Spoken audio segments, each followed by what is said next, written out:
your first time with us tonight, do not forget, guys, it is Fearless Draft, all right?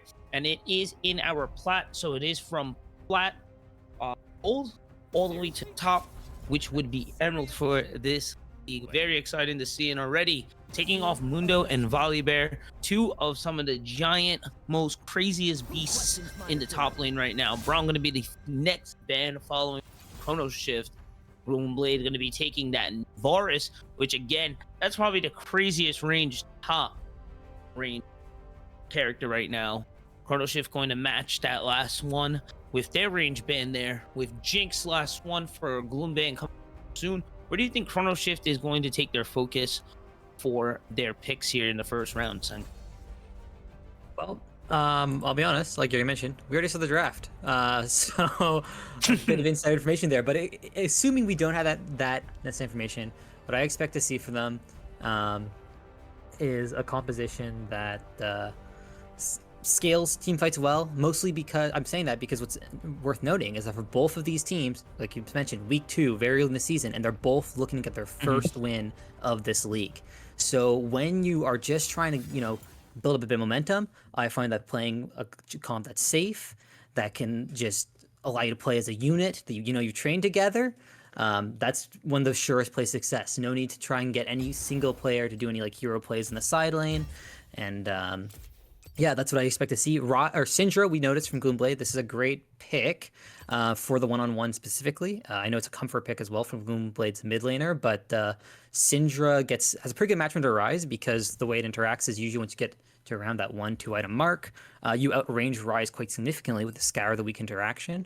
And that means once you have your ultimate online, you can kind of just one-shot the immobile battle mage. So definitely a strong pick right off the bat. We see ADCs traded back and forth, both of which hyper scalers, team fight oriented AD carries, exactly what I like to see. I know as well that for the side of Chrono Shift here, the Aphelios is a comfort pick for their ADC. Most games played on them this season, so should be good to see. We've got a bit of comfort on both sides, bit of scaling. I like the draft so far. What do you think making of it? Right now, I gotta agree with you a lot. I definitely feel comfort is a comfortable answer. A small choice of words there, but I gotta agree with you 100%. Don't go anything crazy right now. We don't need any main character syndrome right now. There's no reason to really test the waters. Also, we are still in a new season. We are starting to get comfortable with this season, especially it is a different monster from taking from solo queue into competitive, but the numbers really are there. If it's really good in solo queue, chances are in competitive and in the proper hands, it's probably even worse. So, and you can tell at the bans here in this first round, you're focusing a lot onto that top lane to jungler and ADC. Those are the biggest, craziest roles now since our update in this new season. And I think they're perfect focuses. You got Rise there, very comfortable, and it just matches pretty much everything you said, Senkai. As we get into this second round for the bans, now we're going to be taking that focus the supports. We might also see some jungle bans here in the last round. I think it's safe to say we already know where the focuses are going to be. So what do you think is really lacking right now for both sides, Senkai? Well, for Chrono Shift, I think that answer is easy in that you lack a significant form of engage. You have a Rise who's got, a tiny bit you see, but really what they're demonstrating is 3 damage shredding champions, and you want someone to make sure that they can do their job. So an engage support is probably a good pick, or something similar in the jungle like a Sejuani could be great for them. For Gloomblade, something that is certainly an answer to buff up that Sivir. I do notice that what you have right now is, while Rise doesn't have a great match into the Syndra, once you get to the mid-game option, you do it does open up for Gloomblade the opportunity to try and, or for Chrono Shift rather, to try and swap the solo lane assignments, because Rise against Set can have a much more comfortable matchup in that mid-game, Set lacking any sort of reliable engage to close the gap there. Leona, that's great. That's exactly what I think Chrono Shift should be prioritizing here, some form of engage. And the Jace, interesting enough. So worth noting that this season, like you mentioned, big crazy, Jace Gwen could be a bit of a flex there, right? It is. No, 100%. You are definitely, that's a Great call there. I think Leona is also a great pick. In that pick, you want everyone to do their jobs, like you said, and Leona does exactly what's needed. I'm gonna lock them down, quick them up. You guys do the damage that's needed. Let's keep it moving. Rinse, Ross, repeat. The Gwen Jace, it is somewhat of a flex, but I think Gwen's a little better for the jungle pick. It does kind of make you think a little bit there. Trundle going to be locked in. That's definitely almost for sure going to be Trundle in the jungle. So overall, we see Gloomblade, Syndra in the mid, Sivir, Lulu going to be taking the bot side, set top lane, Trundle jungle for Chrono shift. It'll be Rise mid, Aethelios, Leona in the bot lane, Gwen at top. No, we'll take Gwen. We'll take Gwen jungle and Jace in top lane. Now that we fully have seen it, we've had our little bit of time as well too. How do you feel on both compositions here that we see for game? I feel pretty good overall, I'd say. I mean, I definitely feel like Chrono Shift to me, I like their four-man identity there, with excluding their what looks to be their or their Jace. Jace can absolutely work in a comp like this as well. He's a very flexible champion, right, in that sense. With his double forms, he actually can play a lot of roles based on what the team requires. But they've got a lot of damage, and I think they've got that team fight potential I was looking for. When I look at Gloomblade, it's a little more split what they want to do necessarily. You have the Sivir on the hunt to kind of buff up these melee champions to run at them. You know, Lulu as well can provide a bit of move speed boost. But I do wonder if they'll be able to close the gap. When you're up against something like a Jace that can knock you back, Leona that can stun lock you, a Rise that can point and click CC you, I think the question for Gloomblade will be, can their health bars, with the help of, you know, these mighty cooldowns like Lulu's Wild Growth or Set's W, will they be able to maintain those health bars long enough to close the gap and shred Chrono Shift's comp in the melee? And a couple strong pick champs as well, right? You have Jace and Syndra, both of whom can provide some crucial moments in the mid to late game if they are able to get that pick on a squishy target that can really just end a teamfight before it started. Do you have anything to add as we get into the Summoner's Rift for the first game of the series? I think we only have a few moments, but before we do shift on over there, I'm gonna have to say I like Chrono Shifts a bit more. I just gotta say I feel both sides still are really lacking in terms of frontline. Gloomblade has it a little more, but you have it more in terms of your bruisers and sustain. We don't necessarily have a real frontline per se to really soak up the damage. So I think both sides are kind of lacking on there. So it's gonna be who's really gonna be able to perform, execute, and have that positioning better and be able to really direct that damage in the proper locations. But with that being said, we only have a few moments before we load into game one. Don't go anywhere, guys. As soon as we're back, we'll be loading into game one. Don't go anywhere. Ember, of course, we will be right back.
Alrighty, ladies and germs, we are back. Game 1 for our EBL Week 2. And if you guys are just tuning in, Chrono Shift will be going against Blade. Gloomblade will be on red side. We have GCCe Chrono Shift.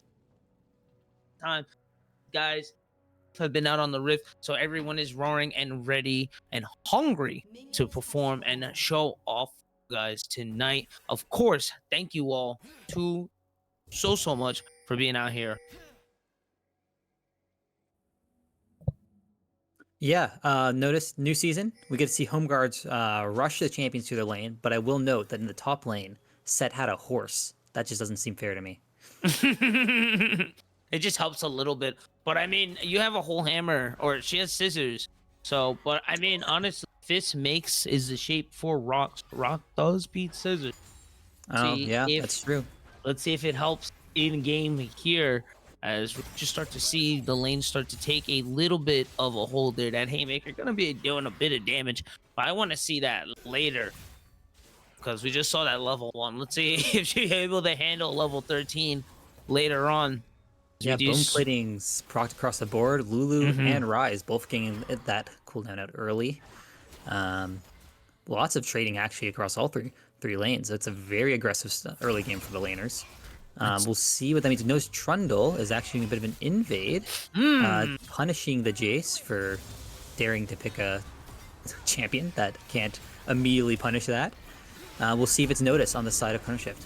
Lots we have to get into this fight right here. Blue side got the level 2 advantage. It was looking very good, but the sustain from the red side is going to hold Here's them Trundle. down. Now Trundle from the gank side, they think their jungle it is, but it's not. Quick chomp plus the blade, that's going to be first blood. Sock going to pick up an easy second lift here. Redante with the dodge on the first one, looking good for Gwen, but yet again, it was just a reversal of fate as that haymaker ignite going to land, and that's going to be a 3-point kill across the board. It's a disaster for Chrono Shift in the early game on both side lanes, and actually it was great timing from Saw coming in with the Trundle, because it was actually, he revealed himself just as the Jace was crossing to his bot side. So Jace, well, you'll notice he's in Trundle's jungle now. Say that 10 times fast. He's not able to get significant tempo lead of that because he actually had to cross all the way back to his top side. Yeah. So, if that fight in the bot side happened just a few seconds sooner, Trundle would have showed a few seconds sooner, and that would have given Jesus Juice the advantage, or the knowledge to know that he can immediately start and cross map the top side.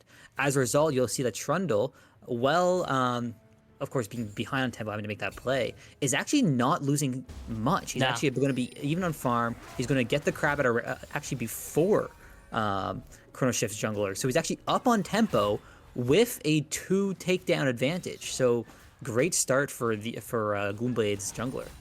You said the magic words there, just like how Sekio always says, what matters in this game is tempo, He's tempo. Back. Yeah, the sums are down bot lane. We have more items than you. We got 2-0. We're just going to do it again. You're pushing way too far up, trying to think that you have advantage there, and unfortunately, you're not in advantage there, and they take perfect execution there. They're going to pick up another point in that bot lane there. Sivir now, which I got to say real quick, I feel Sivir's early game is where it's kind of the most difficult, and they're just kind of blazing through it on. Yeah, for sure. I mean, it's worth noting that this is a relatively similar scaling pattern to Sivir, but yeah, absolutely. And that one was a result of the wave state, because it was, like you mentioned, the level 2 advantage initially for Chrono Shift. When the fight turned for them, they weren't actually able to crash that wave. So they had to walk up like that if they didn't want to be zoned off of XP, which was well read from Gloomblade. And this entire time, actually, you notice that GCCe's on Jace was hovering around mid lane, but because the Syndra on Gloomblade's mid laner was able to TP, they were full HP while the Rise was a little below half. So they weren't able to make a counterplay. So while this early game Trundle jungle has been doing exactly what you expect, the Jace, who also has the capability for some very strong early game plays, hasn't been able to get much in return. A slight CS lead, but that's really, not that much when you compare it to the gold difference in both the jungle and ADC position. However, it is worth noting that despite all this, Aphelios is actually just even on farm. So kudos to Kawhi Dam there. Not falling too far on that crucial resource for the bot lane carry. Yeah, you have to give it to him. 0-2, you got to keep the mental strong and continue focusing. You can come back from it. It is a decent early lead, but it's nothing to say, oh, this is right now. But it's definitely a substantial lead here. Let's see how they handle this push in. I don't see where Trundle is right now, so I don't think the dive is on the going Raptors. to... Oh, yeah, there they are. Top Gwen's coming. Check the map. Here we go.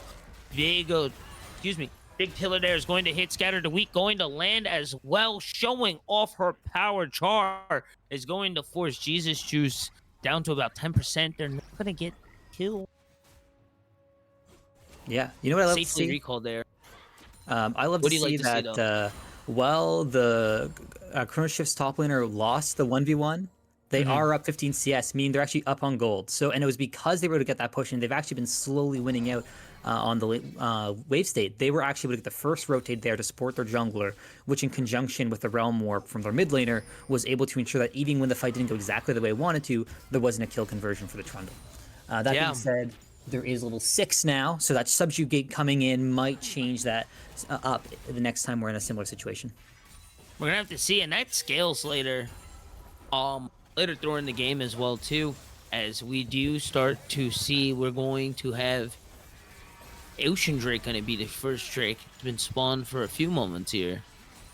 Yeah, it's interesting to see that Gloomblade... Oh, their back's getting canceled. Okay.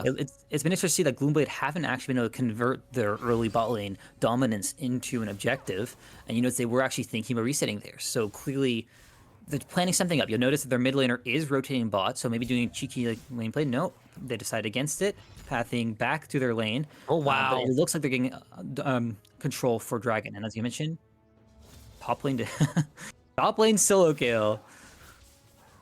Gets that solo bolo there. Again, going to the replay here for the top lane kill, as we get to see Redante here was really behind here on the CS, misses the haymaker there, but then just brings her back down with the suplex. Big damage and the ignite.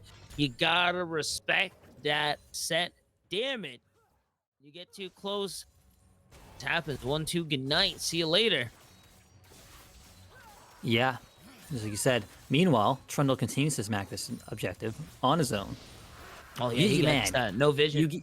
You get 3 kills for your lane, and they can't even bother to come up and help you auto the neutral objective. To be fair, it is a scary to have rotate, and they can immediately rotate there with Rod. So I think it's kind of safe. I think it's kind of safe to just kind of get the Drake. You know Trundle can get it by himself, you know? To kind of force that, you know, hey, what's going on? Boom. And then you now have Ryze and Jason. We'll see if Chrono Shift's able to take advantage of that that timer, however, because that time Trundle had to spin on Dragon, he's behind Jace on this full clear, meaning that Jace might have the opportunity to start at Grubs, most likely securing at least 1 before Trundle's able to do much. So we'll see if that's where Chrono Shift Jungler chooses to go after finishing off the Scuttle. Yeah, these items start to come in just a bit. Already have the Lost Chapter in Syndra's pocket here. Dante already having the first part of his Tiamat. Whoop. Nice damage there. And that wasn't even the full center of Haymaker there.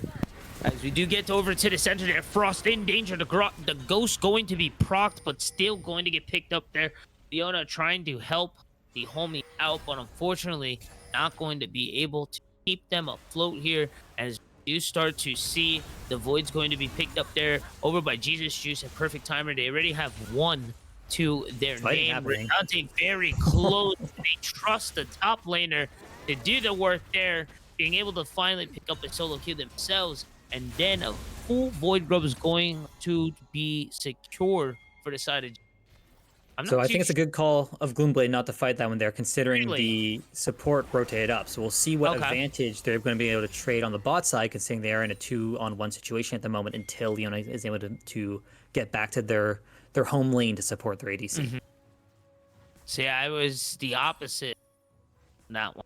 Tasting a slight danger here. The pillar going to rise there. Taste with the flash, the chomp with the red, the double auto. See you later. Easy there. Now it's just a cute little baby doll in the river. Unfortunate there, but Jesus Juice is going to take that opportunity to go there. Big gate, Aphelios dropping the moon and the sun, the perfect balance of yin and yang there. Going to be able to make it a 1-for-1 trade across the map, but still 5 down in terms of kills. Yeah, it's a good timer though. You burn your ultimate on Aphelios, Sure. but that's really not too that big of a deal when the next objective up in 2 minutes. Trying to catch out another. Get it They're gonna here. get the damage. Good spell shield. They're going to throw the blade or the boomerang back, but it's not going to be enough. That is going to be 2-for-1 across the map there. Nice dive on to the name there. Nice dive on to the server there. Reinforcements. We see Sock coming up, waiting for that pillar. Nice. Going to be able to try to cut him off a bit, but unfortunately not going to be enough. I think the Gravitron from Kawi is what really kind of stopped that approach there from Sock. It isn't the end of the world there, but now the game is just about even in terms of. Yeah, absolutely. Before the sequence, Gloomblade was about 1k gold up because you'll notice that the gold difference between bot lane and AD carry is doing most of the heavy lifting as far as creating this balanced asymmetry. The jungle position was about 600 gold up for the Trundle, and that has been equalized. So yeah, it's showing, like we said earlier, those early kills. It definitely doesn't mean the game is decided. It's still very early. There's still only 2 neutrals taken across the board, 1 on each team, and it's still really anyone's game. Haymaker comes out as big trades coming through. Man, big damage there. The pulling it through the needle, but it's not going to be enough. You gotta respect Redante and Dane. It looks like he's getting low, but he is fine. He's still at 80%. You gotta be careful there. And he's gonna be able to pick up another one by himself. That gold, or excuse me, that farm making a bit of difference. That 300 gold still sitting in the pocket. Yeah, you'll notice that both top laners knew what they came here for. You look at their summoners, Flash Ignite. Oh, There's yeah. no teleports. They're here to fight until one of them is no longer standing. And so far, while Gloomblade's top laner has had the better of it, it's worth noting that Gwen is a champion that just gets scarier and scarier as the game goes on, True. especially in those side lane one-on-one fights where she gets to just continuously pressure you while her team cross maps. Speaking of cross maps, back in the bot lane, we'll see both teams starting to get control of the area for this second dragon. So far, it seems like Gloomblade has a better end of it. I'm starting it immediately. They don't have the deepest vision in the world, but neither does Chrono. I mean, they are walking into the fog of war here, and they will spot the dragon, but I think too little too late. The second dragon will go over to Gloomblade. Yeah, nice work there. Gonna just use the pillar to keep Leona at bay. Jesus Juice not finding a good angle to try to at least 50-50 the smite.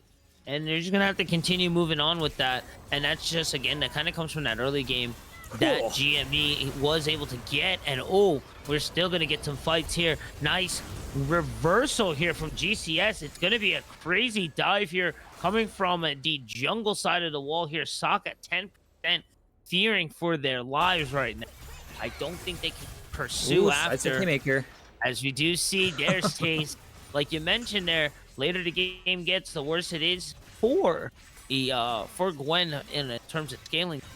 Going to be able to get the tower as well too, which, yeah, that is a crazy twist of fate there. Yeah, the gold lead has swapped from about a 2k gold event for Gloomblade about 5 minutes ago to now 2k for Chrono Shift.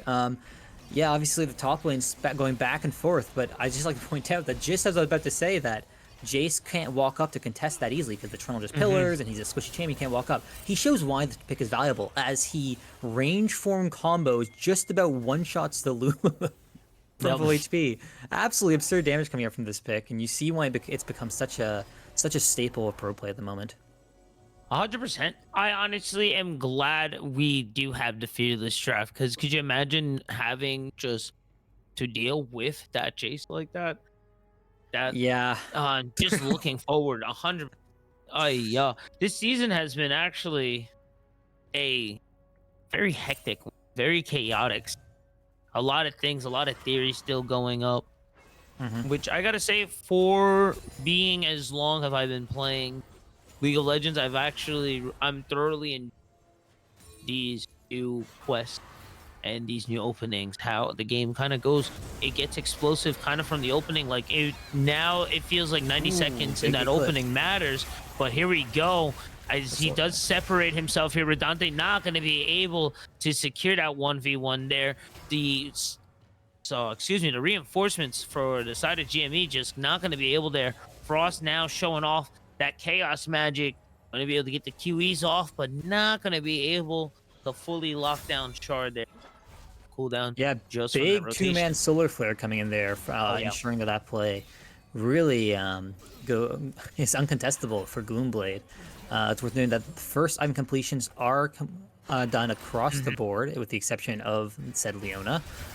So we are seeing that sort of mid-game position approaching. Worth noting is that the for the Rise, it's a Rod of Ages, so still on Huge. that position of just trying to get stronger. You know, we see one tier in their inventory, but interestingly, they are going for that full Uh-oh. scaling build.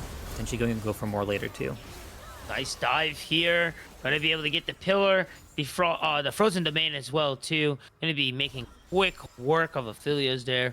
I don't think Victor has enough there to finish securing that tower there. But I do gotta say the GCS being behind in terms of kills and Drakes has a pretty substantial gold lead here. The highest of the game right now, 3.5, was around 3.6, but it still keeps bouncing back and forth from there. But I gotta Yeah, say, really nice work there, um, coming and back. a large part of that will of course be that tower difference, right? We see two towers Yes. taken to none. Some part of that can be attributed to Gwen, a part of that can be attributed to the jungle presence in bot lane. It's worth noting that I like the punish that Gloomblade performed there on the Cloud Shift bot laner, or Chrono Shift. And why I like that is that's what I wanted to see from them earlier in the Grubs play. When Leona is top lane, you should punish with Nice. a mobile ADC. As we do get to see Good Taste in punch. danger. Oh. Gonna thread the needle and find a 1-for-1 in a dangerous situation. And now the gates are opening up. Now everyone is fighting there. Frost gonna be able to find Char with perfect timer. They're gonna make it a 1-for-1 across the map.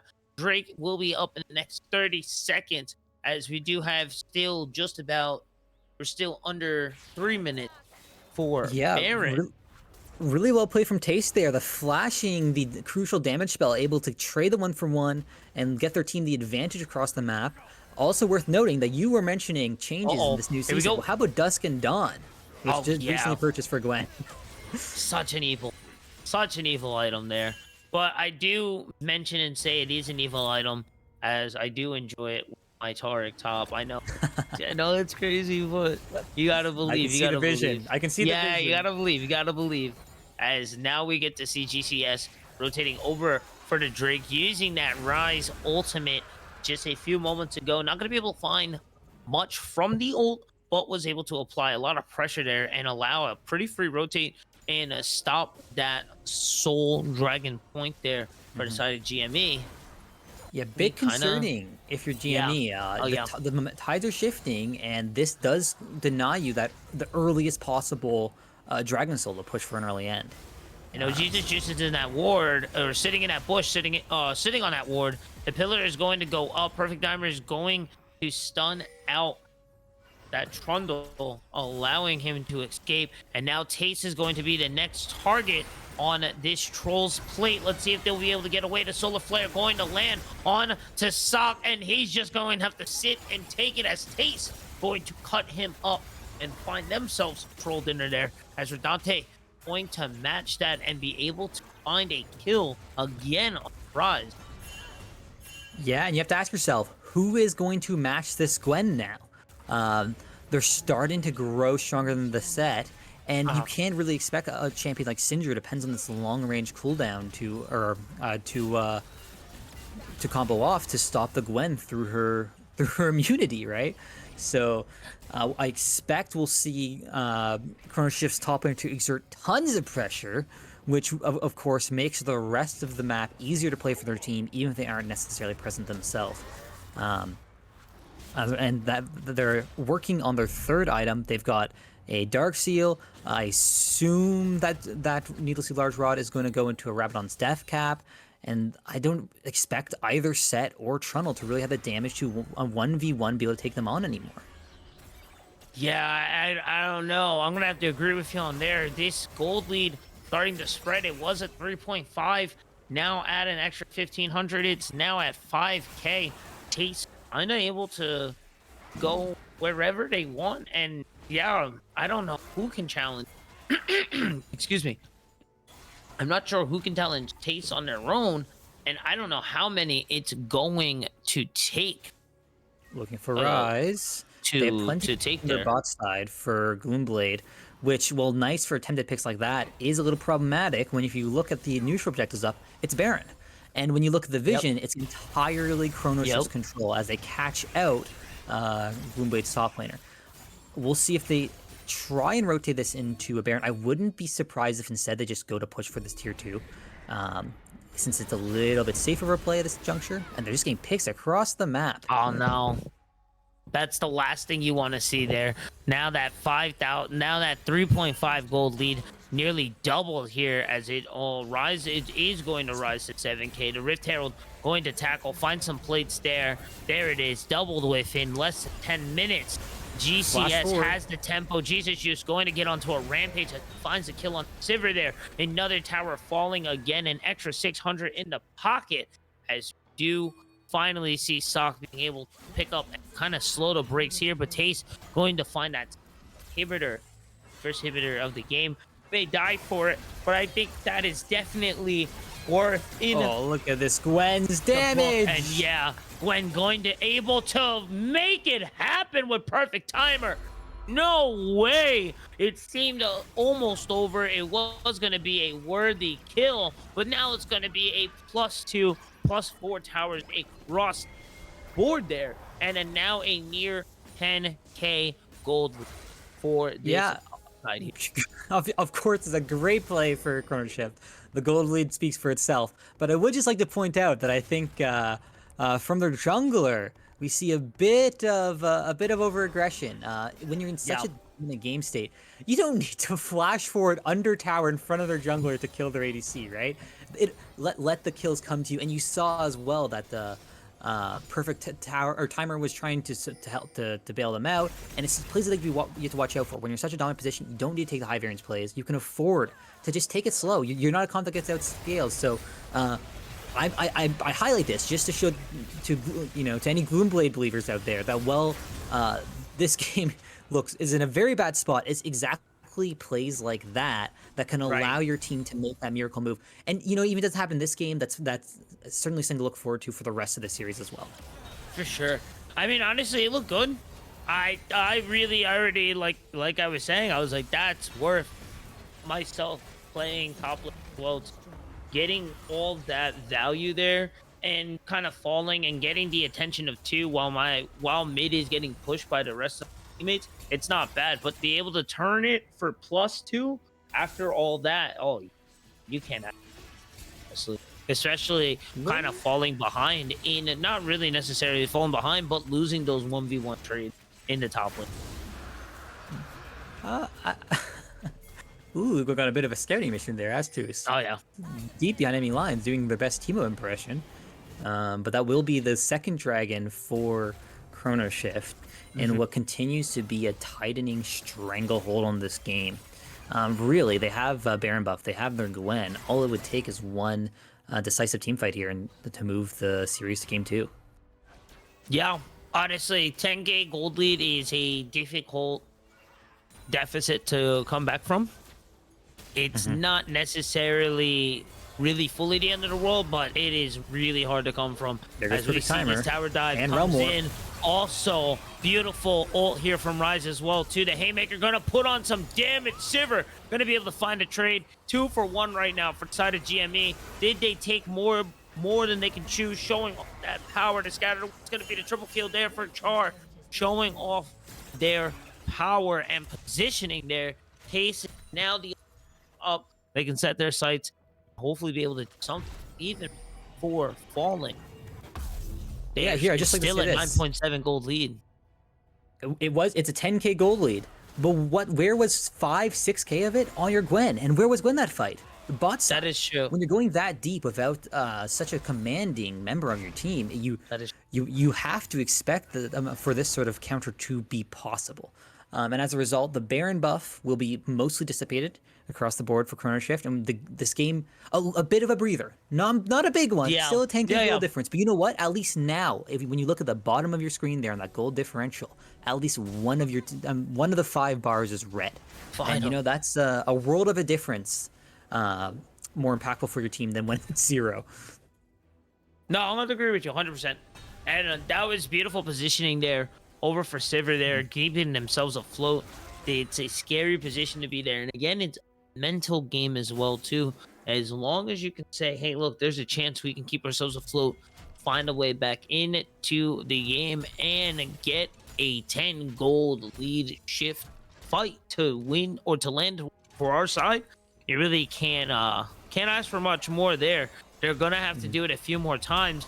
Where on the other hand, GCS just needs one more good fight. Tate's gonna be able to take the top inhib as we get to see GME try to find their way in. Sock getting shredded as Quadam gonna be able to find this. Jesus Juice gonna find Sock, and yeah, here comes the team right now. But Frost trying to dodge the scatter, but it's just gonna have to take a pizza as Victor finds another one there. It is 3-3 right now as the last and final inhibitor for the side of GME is going to be taken out there. Yeah, and I just like to add out here that, well, of course, Gwen has been dominant mid to late. According to her analytics, Gwen also has had a 65% push rate for this game. So that shows a bit of that. Even when you're dying early as a top laner, you can create so much pressure for your team just by continuously pulling the enemy team to have to deal with you. And like you pointed out, 3 for 3, the game continues to kind of be sort of stabilized in this heavily favored Chrono Shift position.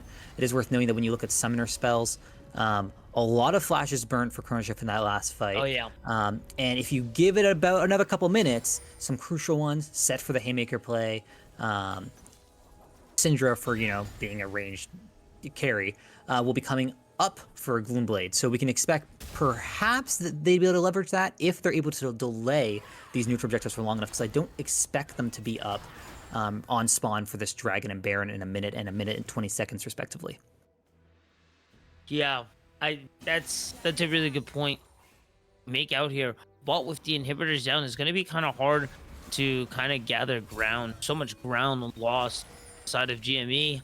They're going to have to still be careful. And again, it's going to be a few more team fights before I can comfortably say, like, all right, these guys are definitely kind of pump the brakes here, as we do get to see the 5th Drake of this game going to be spawning momentarily. We're going to see GCS start positioning and getting that vision there to try and choke out GME and not allow them to get through their jungle here.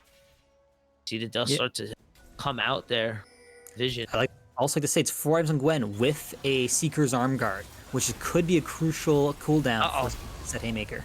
Frozen Domain, the Chomp going to go down as well. He's not going to be able to keep himself up. Lulu trying their best to keep their jungle alive, but the thread, the needle, big damage, triple kill at that CC from Leona, and that's going to finally clear this game up for GCS. Like I said, it's going to be a few fights for GME to get into it. It's only going to take one more for GCS. They finally find it. Game 1 going in the bag. Yeah, I mean, wow, Gwen, what a champion. You mentioned Jace, but there's another one that you get to take away from Fearless. Good moments for Gloomblade too, though, of course. That early game was very explosive in their on the bot side of the map. So from them, maybe just a little bit of extra control could flip these games around. It's because it's a best of 3 until that second game is won. It's really anyone's series. I'm sure Gwen had some absurd damage numbers that game, however, though. I mean, do you see the Oh, last fight? Where'd they all go? I saw them get disrupted into the entirety of Gloomblade, exhausted, got land them, and then I blinked. And there was only blue health bars left. Blink and you miss it, honestly. Beautiful damage there. GG's to Gwen for their picking it up on that last fight. Overall, just a Chrono shift, being able to find game one, and yeah, check that damage out. My sweet, sweet there. Overall, great work there. We will have a game of two coming up momentarily. It is best of three, so Chrono Shift does have match.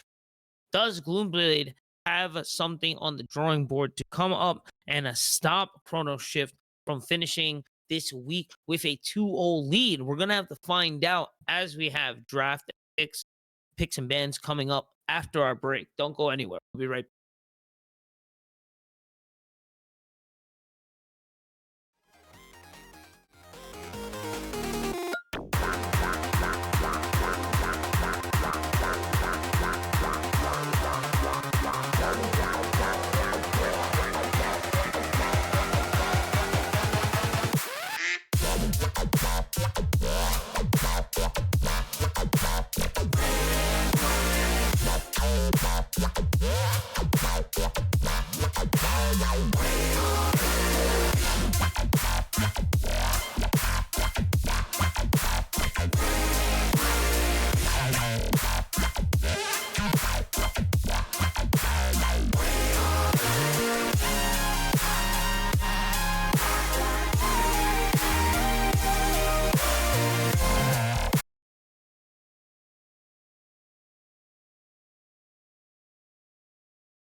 With you, I'm heavy breathing. Feels like I'm lucid dreaming. I'm not usually the type to rush into the night. This time I can't be speeding. I'm taking it slow, but I just want more. I'm taking it slow, just go with the flow. I'm taking it slow, but I just want more. I'm taking it slow, just go with the flow. I'm taking it slow, my knees on the floor. I'm begging for more. It's you I adore. You took me to see Versailles in the middle of July. I'll fall into the deep end, giving into my feelings, afraid to go on this ride. I'm scared to crash inside. This time I might be speeding. I'm taking it slow, but I just want more. I'm taking it slow, just go with the flow. I'm taking Ladies and gentlemen, welcome back, Ember Esports. This is our Ember Blaze week, and we have been kicking off this week too with some explosive gameplay. Gloomblade and a Chrono Shift have been setting themselves up on it to the battlefield, and I am actually kind of surprised here with such a great start here for Gloomblade. Chrono Shift actually taking the first game with some serious, serious domination side of that game. That Gwen, though, Senkai. That Absolutely Gwen, absurd. though. Turns out even the mightiest of blades cannot withstand the ravages of time, as no matter how much you put that scissor wielding doll into the dirt, they just Gosh. rose again stronger. Yeah, I mean, from losing the one-on-ones, with the smallest of margins, from winning 1v2s in similar fashion. What a performance from Chrono Shift's top laner. So right now, if you guys are just again tuning in, it is best of 3. Game 2 is on the way. Gloomblade is now going to be taking the blue side there. Chrono Shift will be red, of course. So Gloomblade will have the bans and the picks first. How do you feel on that? Is it going to make a huge difference here, or be such a impact to make here for Gloomblade's The team answer comp here? is probably maybe. I mean, after all, something as like a first pick, so on the side selection, really depends on what prep you've done as a team, right? So I'm not familiar with Gloomblade's internal workings, right? Maybe they have a plan. They know what they want to first pick in these sort of situations, and it looks like it's going to be that Volley Bear, which Nice. I That was do banned believe, round 1. yeah, was Yeah. banned round 1. That's actually a comfort pick for the jungler of Chrono Shift. So it might be a bit of perhaps a bit of some trying to take something away, because it is worth noting that it's actually Sock who's the jungler for Gloomblade, that has Right. Gwen as the most played champion. So they might be trying to do a bit of a who can play the other champions better type thing here. Ooh, classic Pantheon Talia 1-2 for Chrono Shift. I always love to see it. I mean, those well-known, powerful jungle mid duo, just such synergy between their kits, and they give your comp such global presence.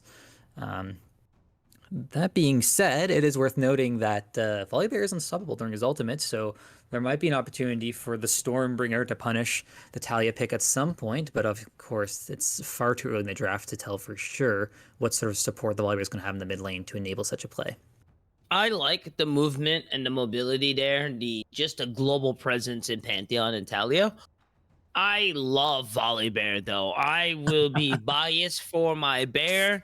That's my duos pick there. Big shout out to Cyan. That was the Darius and Volibear back in my day.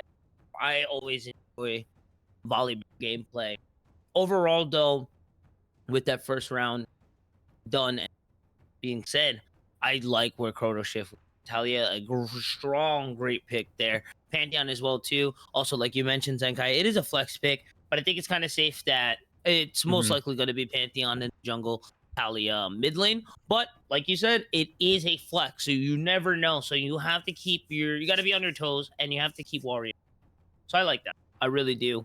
We're gonna see Seraphine going to be picked here for the last one for Gloomblade's first round. I like this Zaya Sarah bot lane. Strong, very strong. Almost like how it was with Lulu.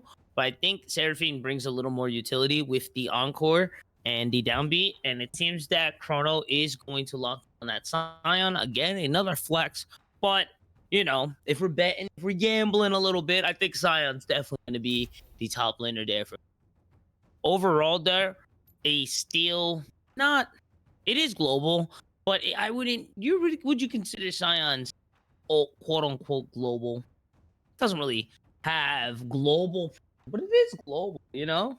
Yeah, oh yeah, it's as global as a Pantheon or Talia all, right? Of course, True, none of them are sure. full globals, but exactly what you're saying. Like it in a similar manner has the pressure to provide this kind of cross lane play. I'm a little surprised to see it, honestly, with how dominant a performance we saw from last game from Taste. But they're getting put on a bit of a tank duty. Have to eat their vegetables after getting their dessert last game. Right. It is a good pick in that it does synergize with this kind of CC chain engage Pantheon or Talia play, right? I can absolutely picture Pantheon ults in, jumps on them, stuns them up, Talia knocks them back into a Scion's Devastating Smash, I believe is the name of the Q. Or Decimating Smash, like that. And absolutely demolish Gloomblade's carries. And for that reason, I do also I like seeing Zaya and something like Pantheon Talia. Just having this ADC with an ultimate that basically says I'm untouchable for a few seconds. Really powerful. And like you mentioned as well, Seraphine, also similarly useful just with that Encore ultimate. It's really if they're in a good position, they're actually able to really thwart the Pantheon Talia engage, because of course if Talia's coming in on something like a Weaver's Wall, it's really easy it's really telegraphed, right? Seraphine can launch the ult and charm them off that wall directly into the waiting arms of something like a Volibear, for instance. So I do like where Gloomblade's head is at. It's a Chrono Shift is running kind of a tried and true classic comp, very, very textbook. Gloomblade's comp is a little less textbook, but I do like their picks as sort of like a clearly intended to counter Chrono Shift's game plan. Yeah, you see the engage and you're matching it with the disengage. I'm liking both right now, as we do see the last round bans went off already. Draven, Smolder going to be taken off there for Gloomblade, kind of focus to that scaling ADC and just that fast, hard damaging ADC in terms of Draven, going to then be matched in the bans, in terms of support there with Rakan and Melio. I like to say it's a Thresh pick, so that's actually be a Seraphine mid. Yeah. Is what that interesting. Or could be Yone mid and Seraphine top, but I sincerely doubt it. Yeah, that'd be true. Yeah. Seraphine Talia will be our soul lane matchups. I'm not honestly too familiar. Oh, nice. Oh yeah, here we are in the river. You get to pretend. This is what it's like to be a scuttle crab. This thing I've always really wanted to. POV, your scuttle crab is great. Yes, so Seraphine Talia mid lane. I like it. I mean, I was talking about I wanted to, or at least I saw the vision where you have a mid laner that provides that the CC to allow something like a Volibear to get a lot of ganks off.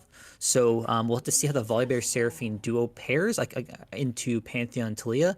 My suspicion entirely depends on who Talia Pantheon can burst down. If it's a Seraphine, it's a bad time. If it's Volibear, probably good. Bad news for Gloomblade. Gonna force that flash right out of there, and hey, like we say, we take those for sure. I want to also touch a little bit there on team comp here. It is a very protect the president comp. There's not a lot of damage from Gloom's side here. It's not the end of the world, but if they do fall behind, I'm going to be a little concerned here. Perfect timer on the Nautilus as well too. Courting not a pretty decent answer to the Zera Thresh. I actually think I would have enjoyed the Zera and Seraphine more than Seraphine in the middle. I will say this is a great game for Dante to redeem himself, like you're saying with the damage potential. Zaya is always going to eventually become a threat. Ooh, level 2 Volibear on a Talia has to walk it off. But Yone, if they fall behind against a composition that contains something like Talia and Pantheon, can feel really useless. However, if you do get that lead, suddenly you are that potent damage threat that your team does desperately need. But yeah, like I said, lots of very protected present, lots of disengage, which is generally a good mashup into the lots of engage brought to the table by Chrono Shift. The Scion, Pantheon, Talia, Nautilus, even the Corki, right? Like Corki's as engaged as you get for an 80 carry. So yeah, it's gonna be tough. I can definitely see how the fights could go both ways. It entirely depends on how successful the engages are.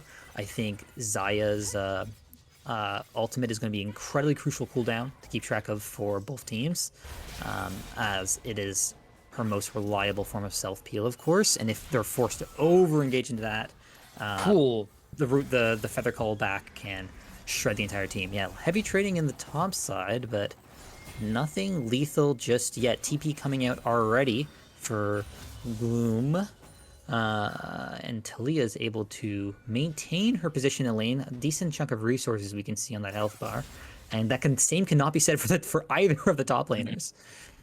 No, they're gonna have to play themselves a little more careful there, especially Scion. As you rotate over towards it, Frost feeling the mode a bit, trying to just kind of keep the wave towards their side. Sarah gonna keep the minion CS lead to their side as well too. The hook going to land there for perfect timer there. Alzo's going to respond back, but going to miss. The machine gun to be able to put damage onto Al2s and force the first spot out of their pocket there. It's going to be a slow one in the bot lane, definitely, for sure. It is going to be really who's going to keep the wave management. Pantheon's looking mid as well. Oh, nice catch there. Char still not having flash there for going to check the jungle ward there. But first blood going to land on the top side.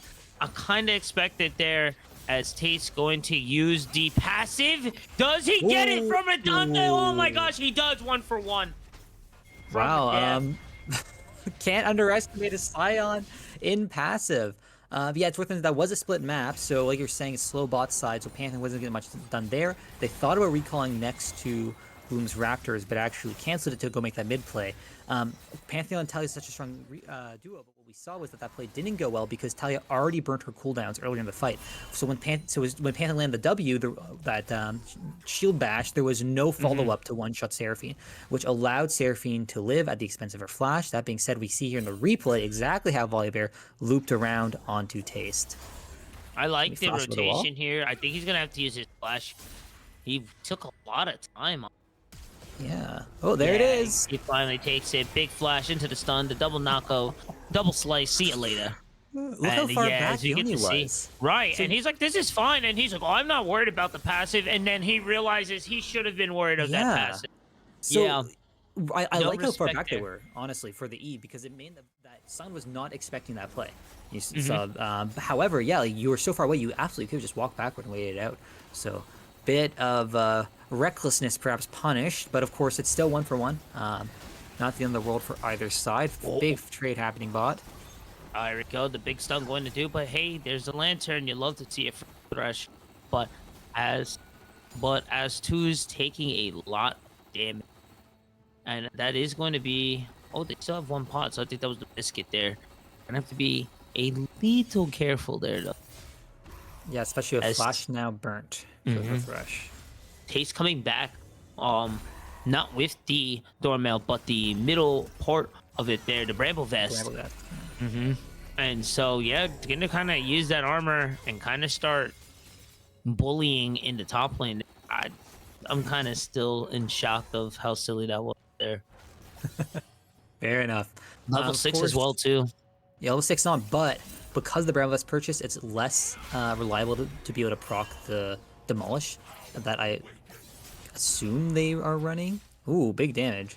Perhaps not, though. No procs means it's probably a Shield Bash instead, which, wow, that's just a solo kill. But here's Volibear. Oh, he's going to pick it up, though. But he's still going to be... He should be able to pick up a solo plate. So it's not the end of the world. And nothing done. And so kind of funny.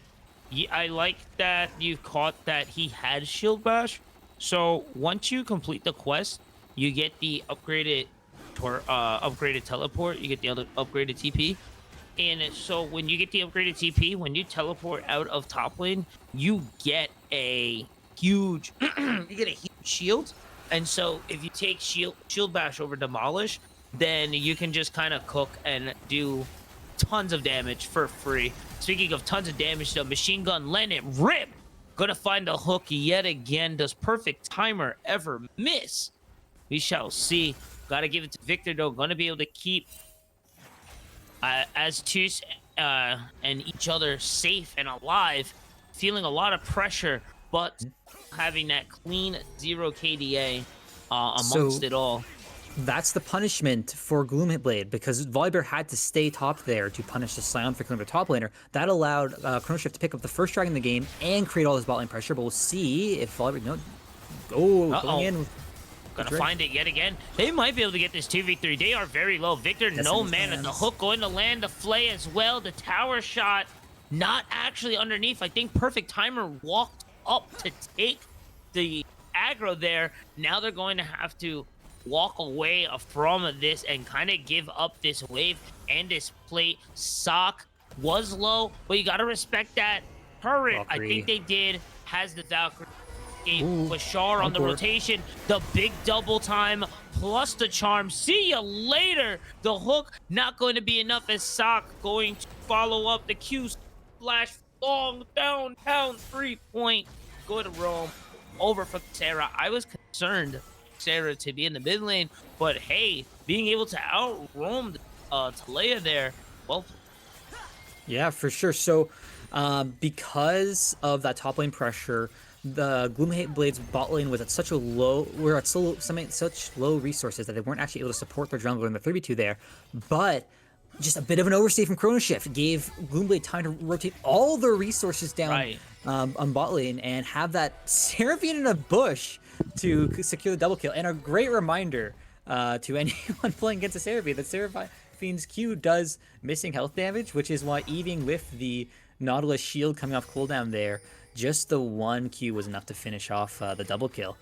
Does mean that Frost is able to get a bit of a tempo advantage in the mid lane. You see a decent trade there, forcing Char to have to base. But with TP up, it's really not the biggest deal in the world. A bit of a CS difference in the mid lane, but notably a massive CS difference in the top lane. 30 CS at 9 minutes in. That's absurd. And it also means that pressure is going to manifest itself in grubs, as cross map means it's a dead ADC for Chrono Shift. But look at this proxying. They have full control of the top side jungle here. You gotta get where you can there. The double up there, going to land there. Frost taking massive amounts of damage. Perfect timer trying to rotate, help out the homie, but not going to be able to do too much there. But at least not being able to allow Char to push up on Frost there. Dante's gotta be careful there. Gonna split out. Good jukes there. Well played, and you can see the respect there from Scion as well too, as he does give him a nice juke on Tace. The rotation here from Pantheon as well too, as we do see Jesus coming in. That spear gonna do extra damage cause they're low. Nice pickup. That's all you need from the jungler. Thanks so much. See you later. And increase that gold lead in lane. Yeah, exactly said. Look at a huge wave being lost by Redante too. It's unfortunate. Lot of this is going to be even more of a CS lead. Like we mentioned, Redante is someone who needs gold this game. So 2k gold difference already for the Scion on the top lane is a disaster for Gloomblade. That being said, there's a very strong Volibear running about, so all eyes on Chrono Shift should be tracking this unstoppable Volibear, who's going to punish the overextended top laner. It's worth noting that because of all the pressure exerted by Sion, you can notice that the top side of Gloomhaven's jungle is actually lit up like a Christmas tree, right? Like they should have so much information to see where the Viper is, even if it's because they don't see him, so they know he's going to be on the other side of the map, right? That being said, still able to find the angle on that punish, as bot lane, well, like you mentioned, kill-wise, it's going quite in the flavor of Gloomhaven. It feels like every time we look down here, it's Chrono Shift that's pushing them in. Nice hook yet again. As in trouble, but here comes the rotation. This is what we wanted to see in the team comp there.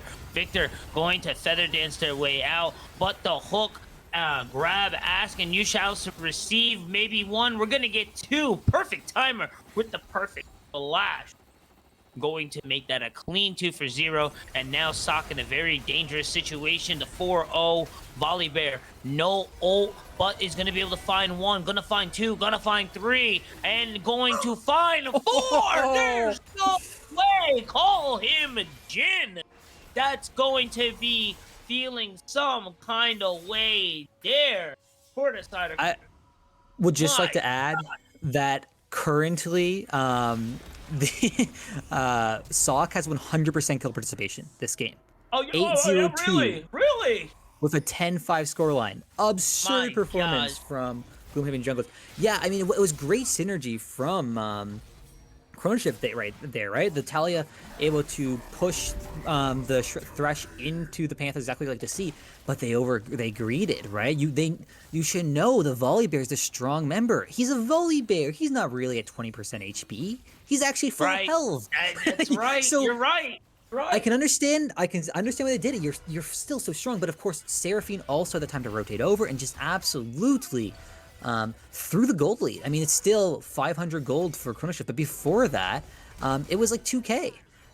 Flash burnt for Atelier there. So yeah, it's Gloomhaven fully equalized the game off of the back of, like you said, your biased champion. So you must be happy to see the performance they're putting on here. Listen, I can't really act surprised. I've seen it before.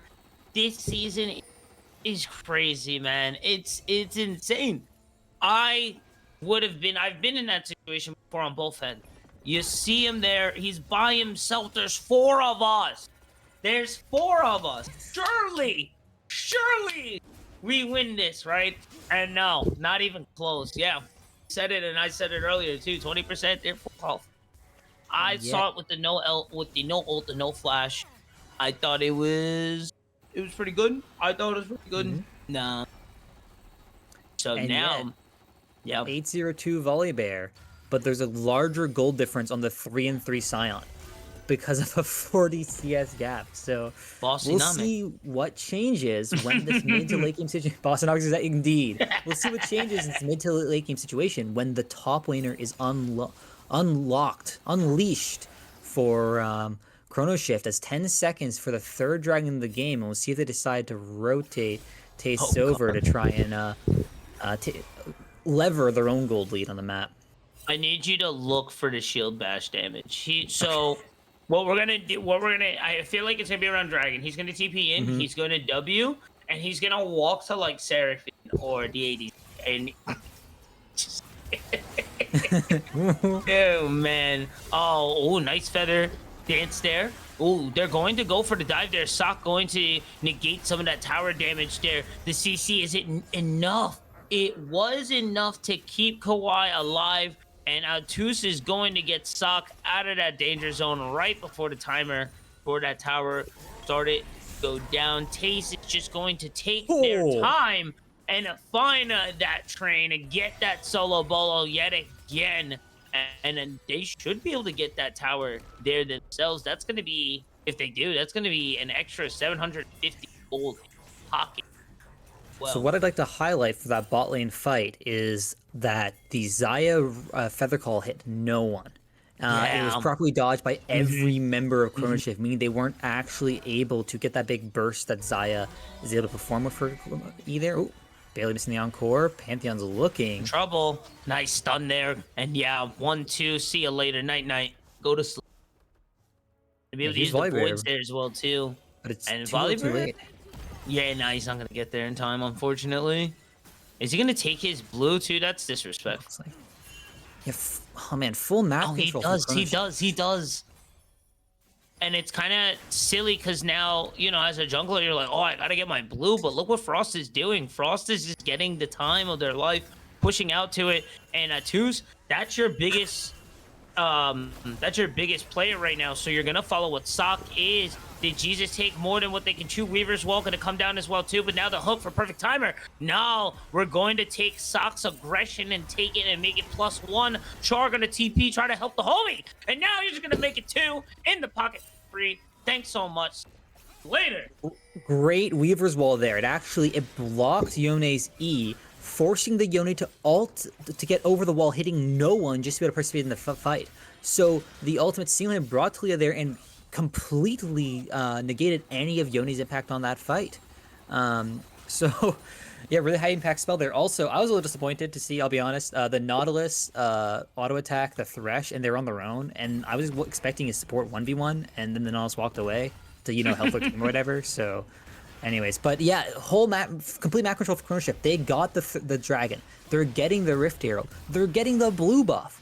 Though this Volibear is so strong, it's a 4k gold difference in the top lane. And it just seems like they're across the map able to make more of an impact. The roaming potential of the Talia Pantheon duo allowed them to just outpace the Volibear on these rotations. No, it really is there. And honestly, performance there from Volibear. So for it to really just kind of show to where we are right now is surprising even within itself right now. They will be able to secure the second Drake, their Drake of the game there. So I can't call them fully out just yet. This was around the time, GCS had a lead and they were able to flip it into something crazy.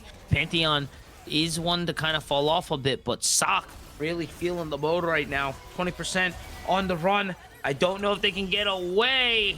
Char gonna be able to get the charm going. The flame to knock Frost off the wall for Victor to pick it up. Oh, baby. We are gaming tonight, ladies and gentlemen.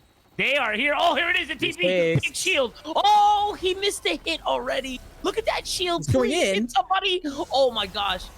Oh, we missed it, unfortunately. But, yeah, I think he went to shield bash What for a it. monster. No, but, yeah, still going to be able to pick up Victor for practice free there. It is what it is there, but you saw how big that my man is cooking, and still a threat. 4.3 gold top. So yeah, so we're seeing time and time again that if Gloomblade is going to win this game, it's through taking advantage of this over-aggression from Chrono Shift. That dive on Volibear, Talia ulting in there to try and get a kill. That being said, we only have one item and a BF sword for Xayah. We do have 2 items for the Volibear, great, but is that really going to win a team fight? I don't know. I think we need that gold on our carries. Because at the moment, you saw that Sion was in a 1v3, and they just could not hurt him. It was absurd. I mean, the Nautilus was there too, of course, but yeah, and they're able to get a kill there on Frost. But I doubt they're going to be able to convert that into much more. Still going to back off there. Yeah, we're in this interesting situation where all the gold is on the front line. So we get into these weird situations where the game starts feeling off because you aren't able to kill the front line, the enemy's front line, unless your front line is there. It doesn't matter if you have Yone, Seraphine, and Xayah currently hitting the Sion. They just don't have that armor shred. They don't have the Lord Dominic's Regard, for instance, to do any amount of damage. So it really is wherever Tastes is, they have an indestructible wall to break through. And I think we just need to see from Chrono Shift them leverage a bit more. Yeah, we have Sion taking all of Top's towers, but now it's team fight. He can do that too. He's a tank. He's great at that. And we have yet to see them lose a fight with Sion involved. It's the wall that hits back. It really is. It's not even like he soaks everything up. It's just he's gonna soak everything up and hit you 10 TP. Go ahead. He built the Titanic Hydra second. Yeah. Yep. So you're absolutely right. You'll see if they're going to be able to do it with the volley bear. Let's go. Here we go. CC and Moon gonna take the train. I like how Redante take the brunt of the ult there to force the escape, get cut short, but you don't want an extended fight. The guy himself, you're just wasting a lot of time, and you're not sitting while you're sitting there punching this huge wall. You're not farming. You're not getting yourself bigger here, and they're keeping the gold lead stable for where it is right now. It's still a 3.5, but it hasn't gotten crazy just yet. Well, they need to figure something else out to get themselves back in this game. Yeah, like I said, you're hitting the sign, you're not farming, but you're also not staying for Baron, which is on the outside of the map, right? So you do have the opportunity to take advantage of the TP differential because Sion's TP is not yet back up, but none of Volibear is there, right? So we will see Volibear take his top side, reset. I expect this to be a fairly substantial buy, otherwise I can't see why he'd be backing right now. Yep, that's the third item complete. So makes sense why they base for that, even though it gives up a bit of control of this Baron objective. So we'll have to see where they decide to path to next. On the one hand, Volibear's got nothing to do right now. All of his camps are clear. But on the other, I don't know if they feel comfortable trying to make a play for this Baron. So they might instead try and look for a pick, for instance. But these Phallites are going to make it quite challenging. As both team positioning, Rift Herald has been summoned mid lane. We'll see if they're able to use that to create pressure to then rotate. The Dragon is spawning in 10 seconds. And it looks like both teams are protecting are pushing for that. You do think so? So do see Rift Herald going to have to be taken hit. They do take the Rift Herald out. The 4 are mid. They have to decide on where they're going to go. Since they're mid, we're going to see GCS immediately set their sights on to this Drake here. It may just have to be a give position, as they do know Taste is coming. Shield is up. Look how huge that shield is. That is over 1,000 health shield. The train is coming as well too. Oh, excuse me, no. Going to find anything. The Weaver Wall is going to go, and yeah, this choke point isn't where you want to fight, but Victor going to be able to find Frost. It is this Gloom's time to shine as they find 2. Sock pushing forward here onto Kawhi, letting the thunder roar for 2 as the hook is found for S2s, forcing Perfect Timer not to be able to help. Now they're going to be able to set their sights on Haste. They're going to So still 100% kill participation for Sock, by the way. I just like to point that out. Yeah. But then also, yeah, so unfortunately for Taste, I think he wants to see the shield blast damage as much as we do because he ulted in to a wall. Traffic collision in the rift, and as a result, that Talia went a bit too deep, got caught, and then 3-man Stormbringer for Sock. Oh, he gets that. Raw. I'm not. Oh, yeah. If anyone can kill Sion on Gloomblade's team, it'll be the Volibear, right? Just that consistent W proc, the healing, even through the Thorn Mail. These exactly the type of fights Volley likes to take. That is such a brave. We keep speaking about how ridiculous and chaotic this season is. It is definitely thanks to these items. Dusk and Dawn is definitely one of those items. My gosh. Spellblade for your Spellblade while you Spellblading. Spellblades while your blade is spelling. Like, come on. Like. Sure. First on Gwen and now on Volibear. It's just. It certainly has put up a performance this series. GME now gonna be able to start clearing out the vision blue side here. And now the gold finally stabilizing here, even on both sides. Yeah, so we'll see there's Talia Talia and Yone both have TP, that's why they're fighting down here in the bot lane. Baron, of course, being set up. It looks like they've started it, I'd say, for the side of Gloomblade. Yeah, down to 10k already. It is spotted by Chrono Shift, but we'll see if they have anything to engage with, since Taste is not quite there. It's getting quite low, 4k, 3k. Here he comes. The ult's going to land. 800 plus a smite steal, baby. You love to see it. GCS able to pick it up.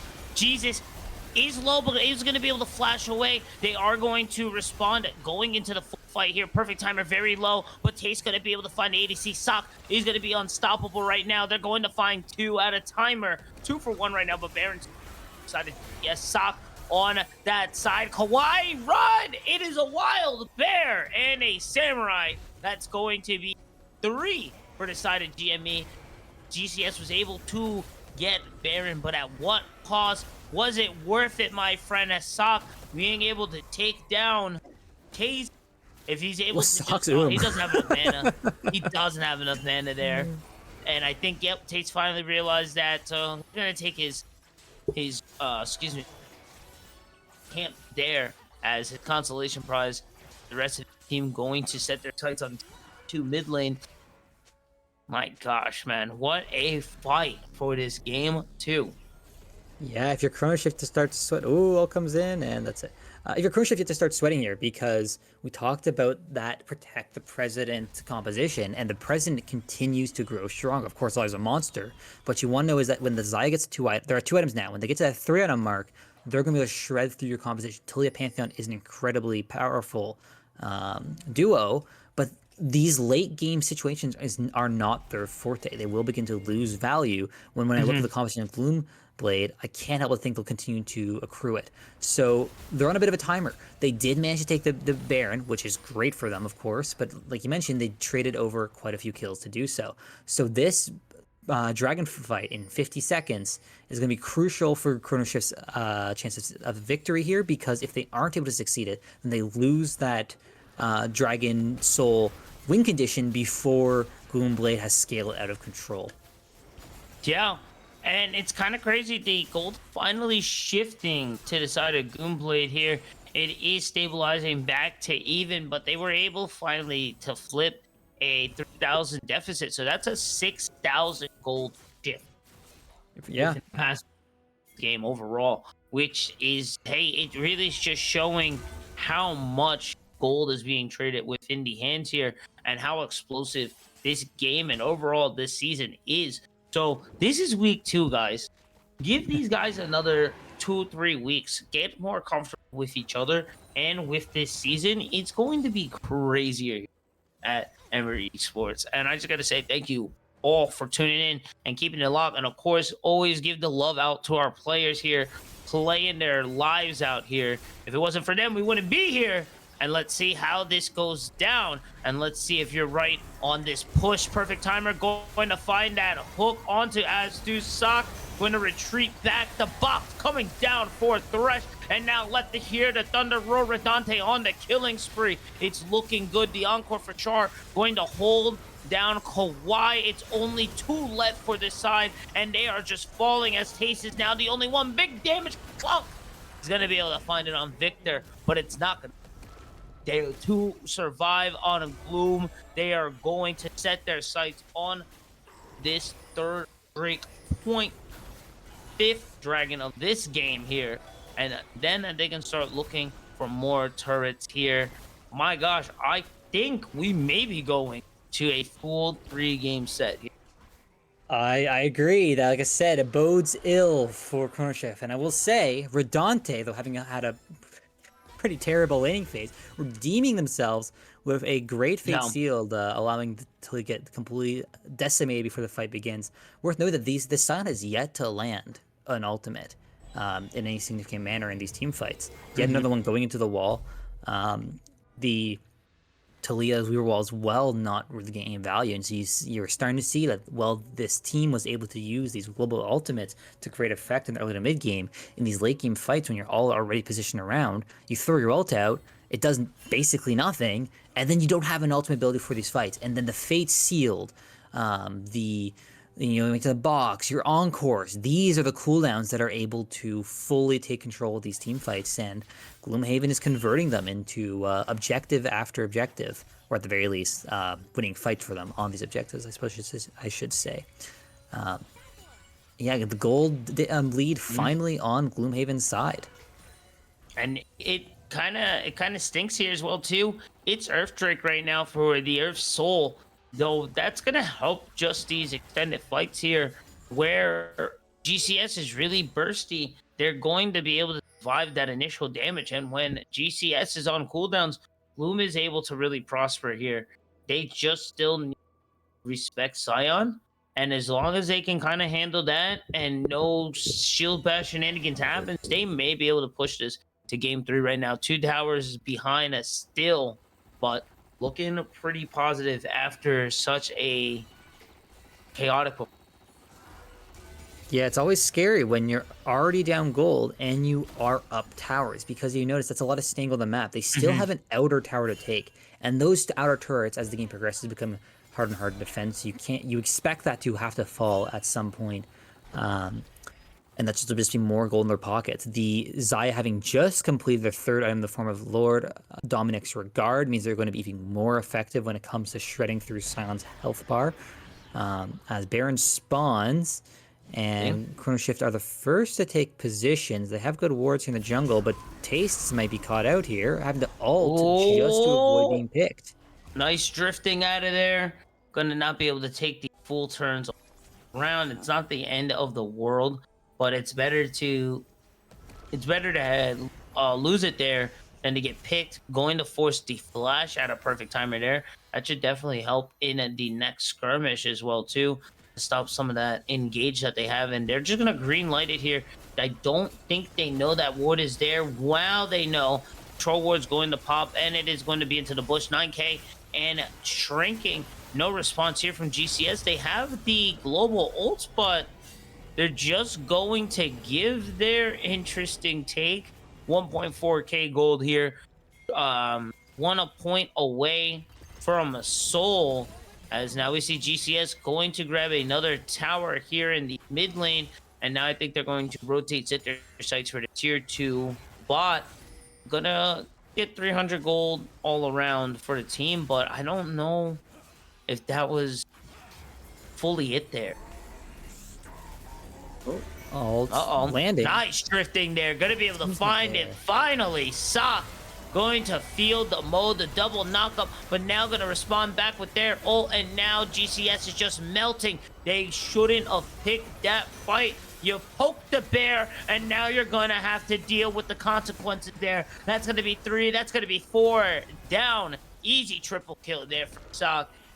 Talia on the run, and now it is a 3.1k gold lead plus the Baron buff, a minute away from a Dragon Soul point. So for that fight, all eyes on Char. Notably, while the Sion ult did land, Char threw out a beat drop, which forced the entirety of Chrono Shift to take a step back to dodge it, meaning they were late to join up with the engage of Tastes. And then a 3-man encore landing on crucially the Quirky, meaning that they were just easily cleaned up from the AoE of Gloomblade's composition, and it looks like they're backing up. I almost feel like they could have pushed for an end there, but I respect it. They're not showing the greed that allowed them to get into this winning position to begin with. No, I agree. We're 1 away from Soul. 8 Earth Dragon Soul as well too. Kind of big. Instead of Baron buff falling and fading out right underneath your feet when you need it the most, let's keep our position. Let's keep the tempo going, and let's kind of close this one out strong. I like this call here 100%. It's going to get melted completely easily here. No question, no contest. Easy pick up there. And if that's going to be 3 stacks of Earth Dragon plus Soul as well too. You have to feel like that's the final nail in the coffin for Chrono Shift. Oh, yeah. The Mountain Soul making the composition who's already been struggling to break through the Volley Bear's health bar, through the Spirit Visage, through the Unending Despair, through the Dead Man's Blade, is going to struggle even more. As I expect Gloomblade to just be able to meatball their way in double shields. Buffs towards the enemy Nexus. Jade's going to be able to find the ult knock up too, but it's just so close. Not going to be able to get the max damage there. And yeah, they are just falling to pieces there. The Fate Sealed as well. Add on the piece. Alto's going to be the cannon minion there just for a bit. Going to soak it up, and a drop down to 1. So many shields yet again. Not a lot of sustain. 3 are up for the side of GCS. They are the stronger parts of the team. Will they be able to continue it? They are going to find a reset instead. They're keeping themselves afloat, but for how long can they keep up the defense?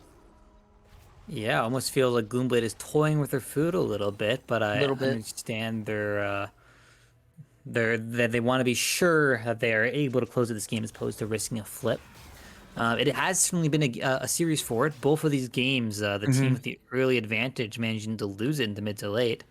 But yeah, I mean they don't have the 10K gold lead that Chrono Shift had last game, but they do have the soul, which does on its own account for 2 or 3 thousand gold worth of stats. So they're about an equivalent level of stats over Chrono Shift that Chrono Shift was over them last game.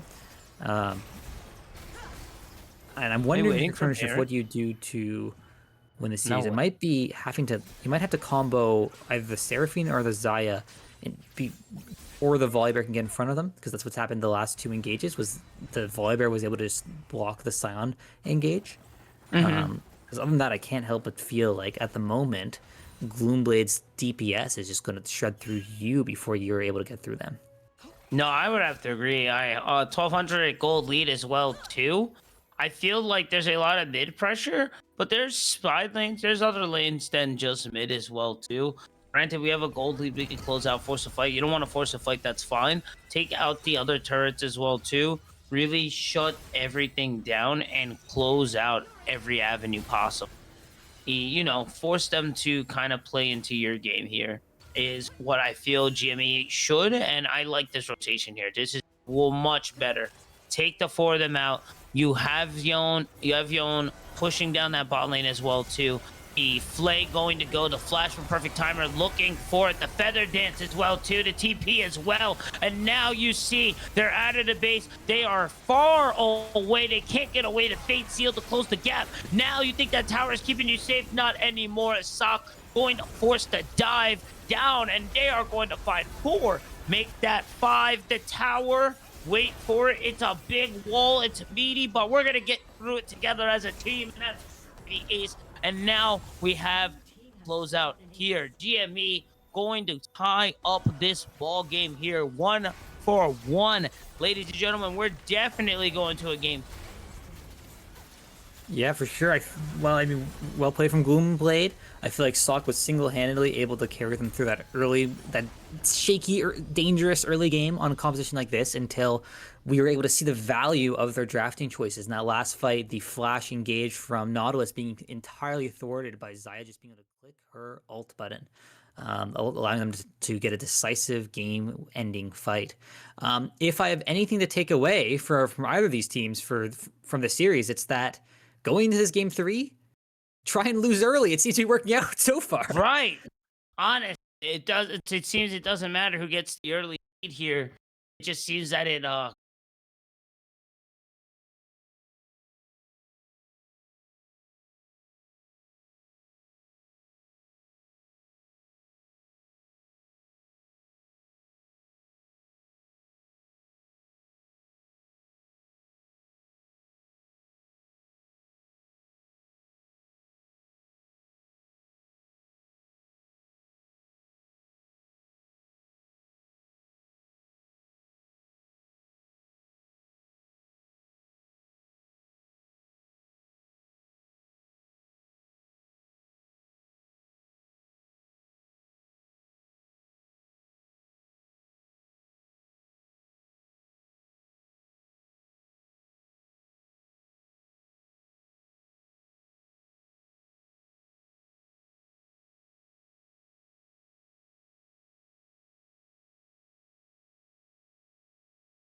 tuning in. You missed a fantastic set of games here. And I'm yet again, shocked to say we are here. After Chrono Shift's strong opener here, I thought they had the 2-0 in the bag. Gloomblade has proved me wrong by bringing that second game back home, tying it up, making it a 1-for-1 in his best of 3. This is now definitely the last game of the night. It is anyone's team's game. Who is it going to fall to? Will it be Gloomblade? Will it be Chrono Shift? We are here to bring you all the action. It is your boy Huey. With me is Senkai. And oh my gosh, how do you feel about how everything has been going down tonight? I feel great. I love to see some good back and forth League of Legends, and to get For sure. 3 games of it, always a good time. Worth noting, it's of course just the second week of this league, so stats are always going to be a bit wonky. But in the first week, Chrono Shift did play a best of 3 series, which they lost, and Gloomblade has not yet gone to all 3 games. So of course that means very little with such a low sample size, but we'll see.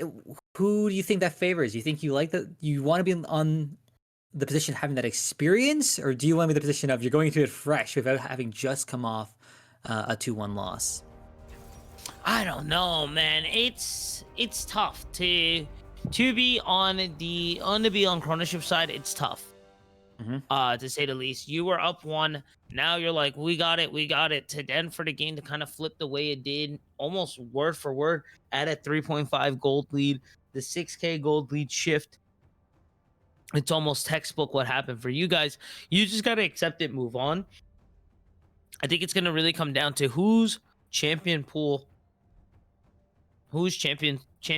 bag is deeper, because now it's really going to come down to who really has that lane knowledge, who can play their third slot as well as their first slot. As we are starting to see the bans come out already, Chrono Shift will be taking blue side. Gloomblade will be back on red side. VAR is going to be taking off for the Gloomblade, as we see Chrono Shift already taking off Braum and Mundo. Yeah. So far, blue side 100% win rate this series, so that's good to note. But yeah, very similar bans to the previous 2 games. Permanent Braum ban for Astos. They do not want to let them have it. Mundo also is a familiar face for Chrono Shift to ban, and likewise the Varus Viego from Gloomblade. We've been seeing these bans all series long, so they definitely seem to have that. Those bans ironed out. It had nothing to do with the rest of the champions. They just don't want to give those champions to the opposition.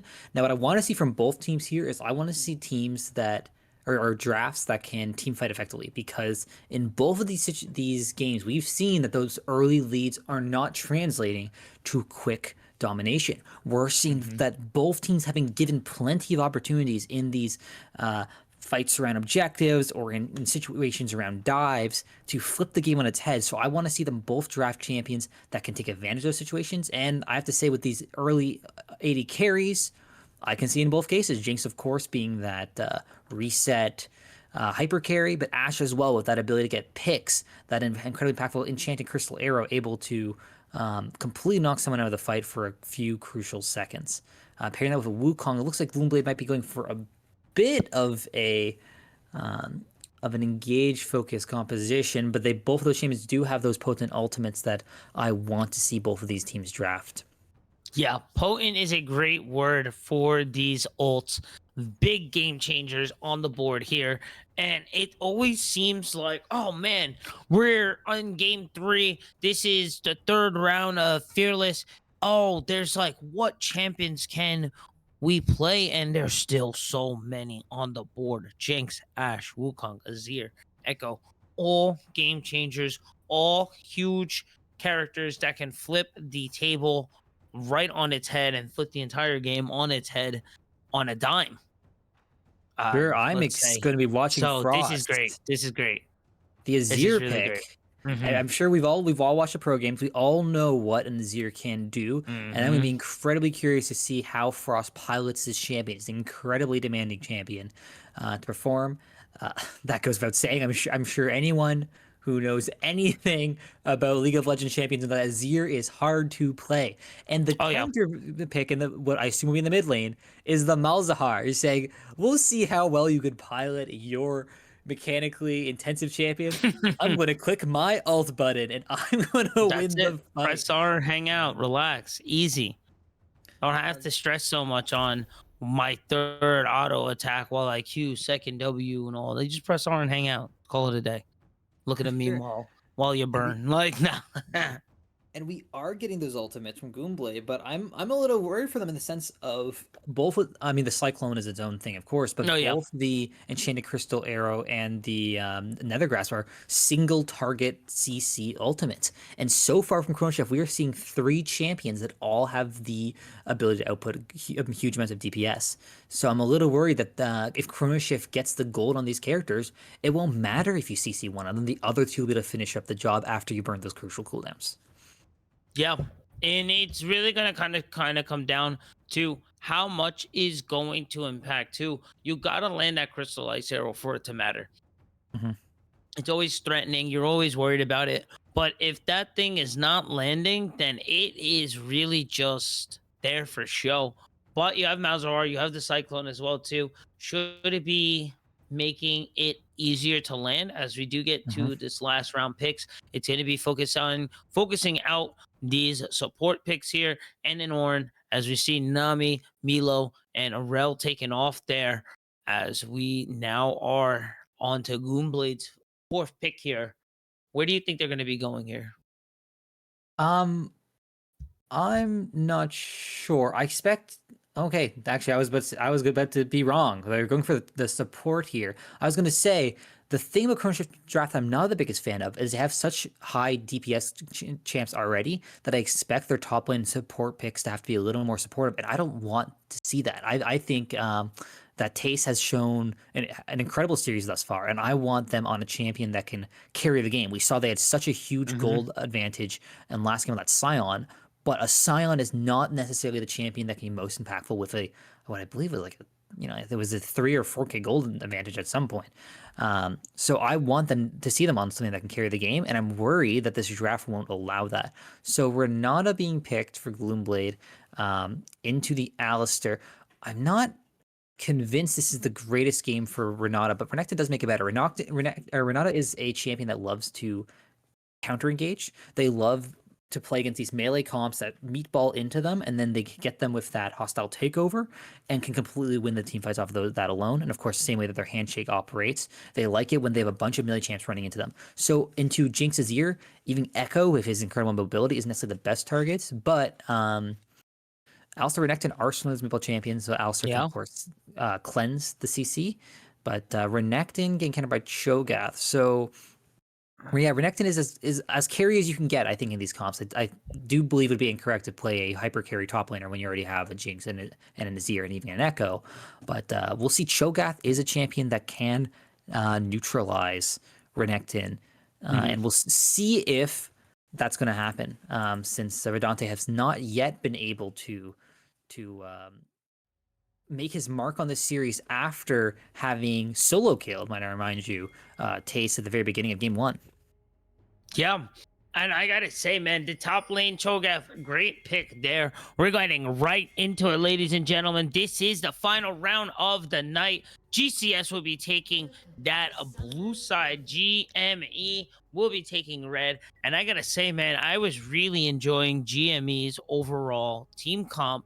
It's really gonna be another battle of execution and positioning, as we do see 3 for GCS getting ready, moving up forward. I don't know if they're going to continue pushing forward for the vision, but we shall see momentarily. Yeah, I will say I do believe that the onus of this game is on Gloomblade to finish it. Yeah. When you're playing against a Azir and a Jinx, you have to end the game before we start Right. getting those 4 or 5 item builds. So that is a ticking time bomb to keep your mind on as we progress through this early to mid game. It's been it's been a view as well too. Who dies early? Let's see if that trend keeps up as well too. Gonna get a nice headbutt there from Perfect Timer. Gonna proc out the Frost as well too. Not gonna be too much for it. Just trying to set that lane dominance, get ahead for that experience. Level 2, not too great on the side of GME in the bot lane.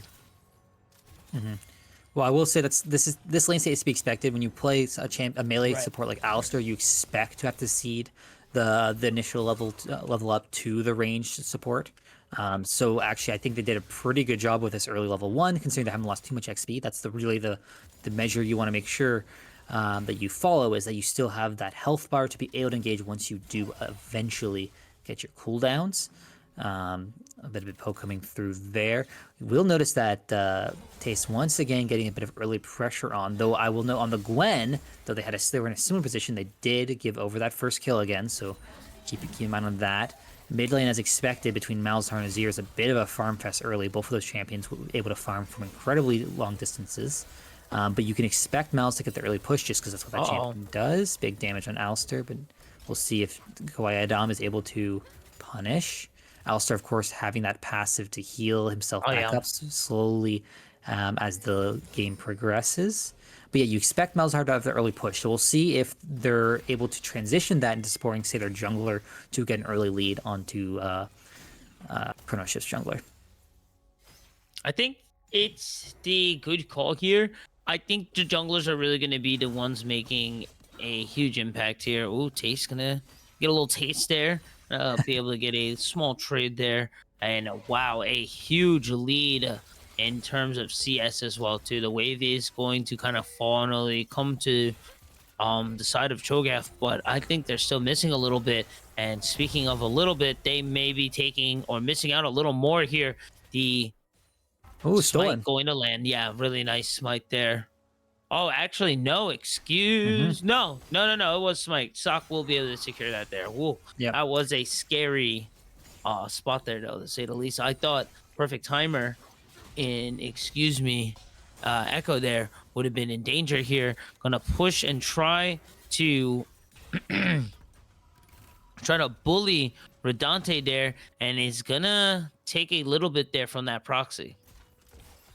Yeah, 20 farm up already, man. We'll see. I mean, this was a crucial moment if you're Redante. The next one will be coming back to land with a pickaxe, which is a huge amount of AD this early in the game. So you need to weather this storm. This is the window that Renekton will look to try and punish you.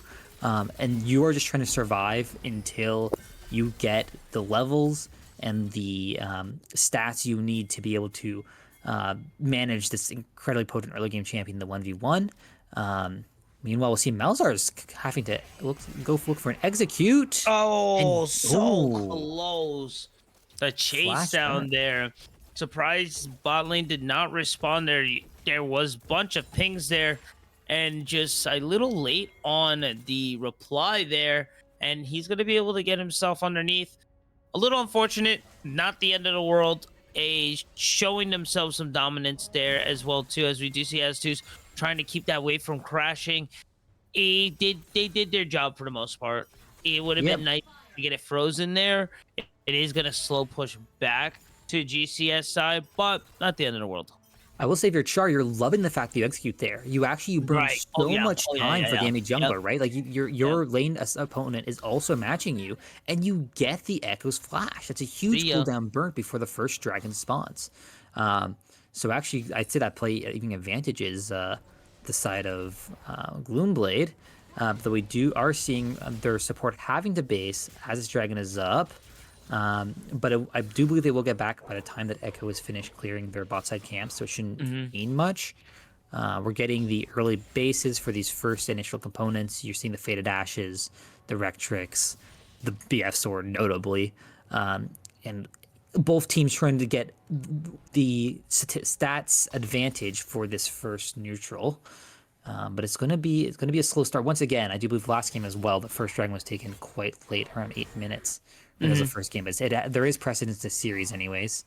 But like I said earlier, I do believe that does advantage Chrono Shift. If you're Gloomblade, you want to be making things happen, and we'll see if Jesus Juice is able to do the opposite here, make it happen in the opposite direction. Comes in. Nice knockback. Add into stun as well too. Good chain of CC. Victor going to have to flash out of there. It's not going to or it is going to be enough, they will be able to rematch that gank. Press R, hang out in the Cyclone, do it again. We are going to see a little bit of the Shurima shuffle, but it's not going to be enough as GME silently puts pressure on that gas and finds 2 for 0 across the map. You said it here. You need GME if their focus is to win, which of course that's what both teams are trying to do. They're going to have to do some things, and now some things are finally happening. Taste taking a lot of damage onto this proxy, and oh my gosh, it is a double. It is ×2 in the terms of CS there in the top lane, and they're still going to find that stomp into the execute R and get those stacks going for them. Yeah, that's exactly what you need for Gloomblade. We punish this over-eager gank from Chrono Shift. You're able to punish the fact that the enemy jungler is coming to your bot lane by bringing your own jungler mid and using the Nethergrass to completely denies you any chance of outplaying that. And then you mentioned, or as you said in the top lane, Taste once again trying to proxy, but Redante's seen this play before. When you are low HP next to a Cho'Gath and they land their silence, that's why I was saying that they outplayed was that you hit that true damage execute, and as everyone I'm sure is familiar, that's going to be permanent max HP for the Cho'Gath the rest of the game. So you're feeling pretty good with that. Like so, that was a dangerous timer. Now I'd still say that Renekton components are more valuable than your own with that Giant Spelt and Armguard, but you survived the storm. You bought yourself some time, and you're just doing what you can to mitigate this snowball. And once again, we'll see the proxy continues, but it might once again lose a little bit more HP than they're comfortable with. I guess, yeah. It feels really forced here. And my thing is I really hope that they know that they have the information that they know Wukong is bot lane right now. They're going all the way for that base proxy there. I'm not the most comfortable with it, but it is what it is. There's a reason why we're on the table, and these guys are playing right now. They're gonna get away with it for now. But the thing is that if that's your goal, you gotta respect it, and you gotta know that, hey, look, this is Cho'Gath.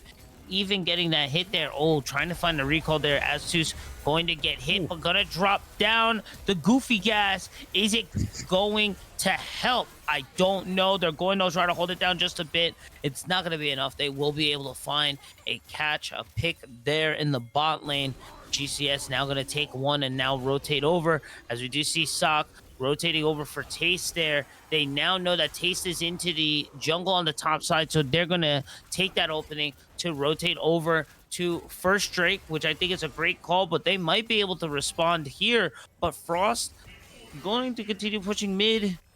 They're not going to respond to that first Drake, and they are responding that there's a cross map here happening. They're giving up Drake for grubs. So especially taking advantage of the fact that they rotated on to the Renekton, who I believe was overeager, like was channeling a recall. And they thought they had a play on Wukong, but the issue is that Wukong, you didn't have your Eclipse completed, and Wukong at this point in the game will not able to output that much damage without their Trinity Force and ultimate. They do have a passive that stacks armor. So when you're champion like Renekton, you actually aren't able to burst through them that quickly until you also have an item return to your belt, which gave time for Malzahar to rotate over and once again click the well-known outplay button and pick up their second takedown of the game. Hey, I mean, the thing is like, this is what you pick up Malzahar for. You're looking for plays like that. You have to, again, you have to respect it. It's just like Cho'Gath. You got to watch the stomp. You got to watch the silence. You got to watch the execute. Taste trying for this proxy yet again. Going to get the slice and dice. Doesn't have, Flash is available. So should be able to get to over terrain if need be. But you're still going to have to respect it there. But still have a goal lead, but you're starting to see it's starting to shrink there. Well, so there's that Bowsonomics you're talking about. They're 2-0. They're still up 2 kills on their lane assignment. And a big part of that was actually, I see why Redante went for that play. They had their jungle support to come in. Fight happening bot side.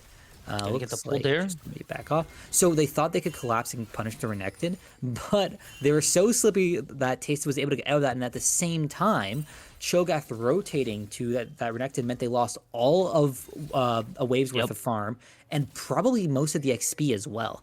although they may have just barely been within range. So that's the sort of play that Renekton is making here, which I understand. You don't really have kill pressure on a champion like Cho'Gath, right? Especially if they play defensively, but we'll see if they're able to translate that into much.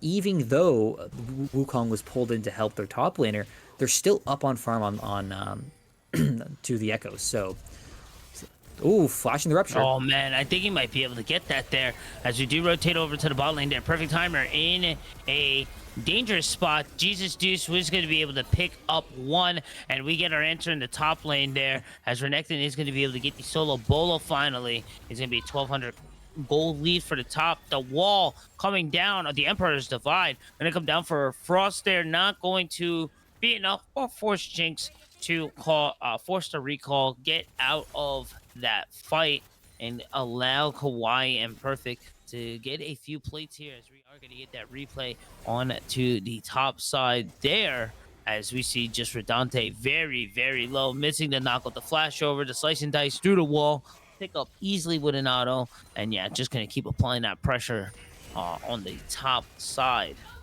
as we get towards this bot lane battle yet again. Just a little unfortunate there, and some missed timings. I was saying it's tough for Renekton to kill Cho'Gath, but Taste is happy to prove me wrong. That is a great window for it because they did have their Eclipse, and well, they have it now. Redante at the time did not have the complete Heartsteel, I believe. Yes. So they were lacking that crucial item equalization. Similarly, when we talk about items, we have both first build items complete for the mid laners, but while the Young Tall is complete for Jinx, Ashe is still working towards their Kraken Slayer.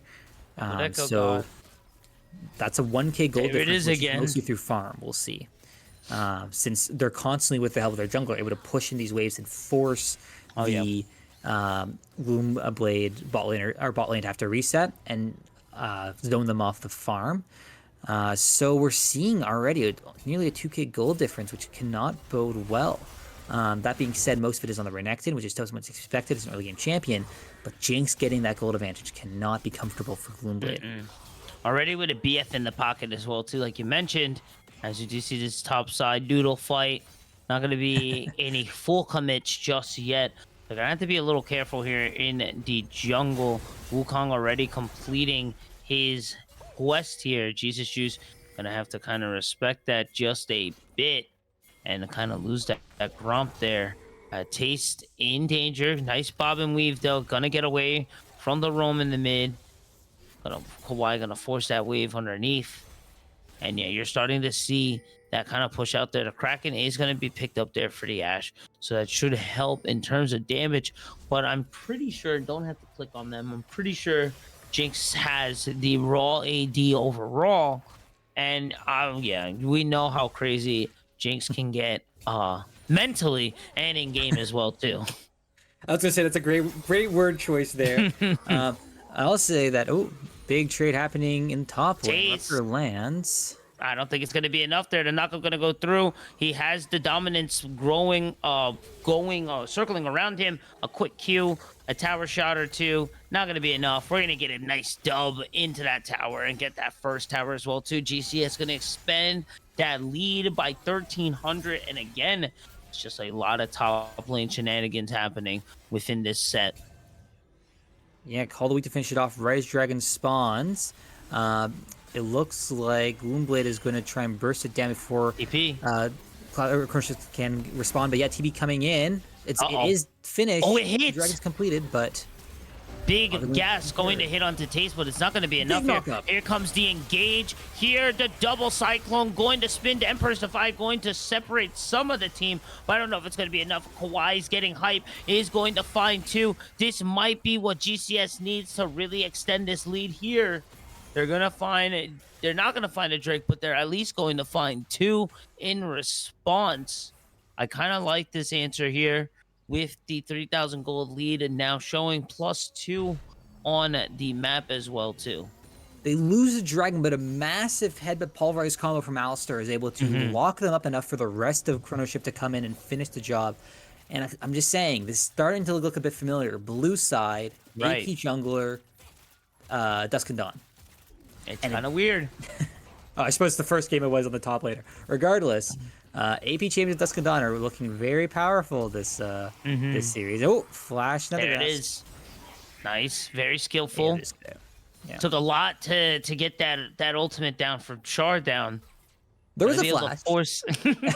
And you know what? And I'm sure everyone's seen a pro player cancel Mal's ults, and they do that, right? It's so true. They're, It they're is true. just say the better tier 1 players. Gonna force the TP out there and force the wave in, and they're gonna just take that as their time to secure the Rift Herald. Was able to pick up the voids as well Was, too. A little dangerous situation there though. To be I think in. actually it was stolen. Really? By, Oh, yeah, I sneaky believe you look at the monkey. positioning. I'm not entirely sure, but I doubt that they was just Wukong on their own. That is but that is true. Warrior Trickster over the wall, smite. Oh yeah. And then flashback over. Echo and Elistar gave the assist there. So yeah, no, 100%. Good call there.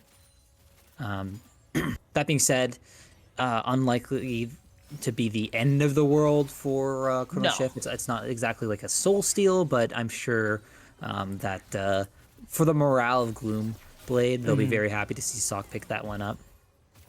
Definitely adds a wrench into their plans here. It's going to give Sock an Sock's advantage. here. Come in. Nice crystal. The Cyclone going to add in onto that CC as well, too. Kawhi coming in to help out their ADC. Sock going to miss that second Cyclone, but is still going to dash forward. Going to get knocked back into the tower. Going to take 2. Going to take 3. Is going to find 2, though, underneath the tower. Going to take 4 for free. And is still going to walk away with a pretty decent chunk of health there.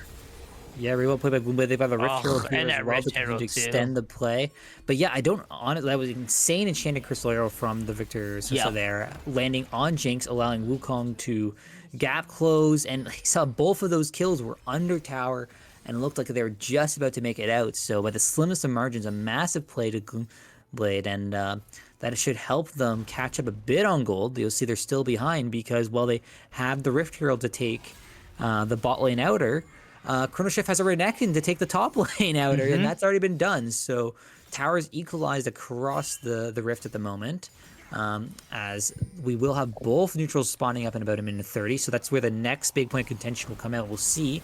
Oh, Flash Char off to- able to find the solo ult, but now going to get punished heavy for it as Jesus and Perfect Timer going to be able to match it. But now Perfect on those cooldowns going to start to get ran down by Victor as their items starting to come in as well. And you're really starting to see that Kraken putting in some work here as now Redante getting out of that early. The Emperor's Divide going to cause the Berserk to come and bring them back. Frost and Jesus took a little too much. The revive there from Inada going to keep themselves alive and going to give themselves a second chance in a life. The turn around and their support diff, to say the least, as Tusk making it look easy in the Rift there.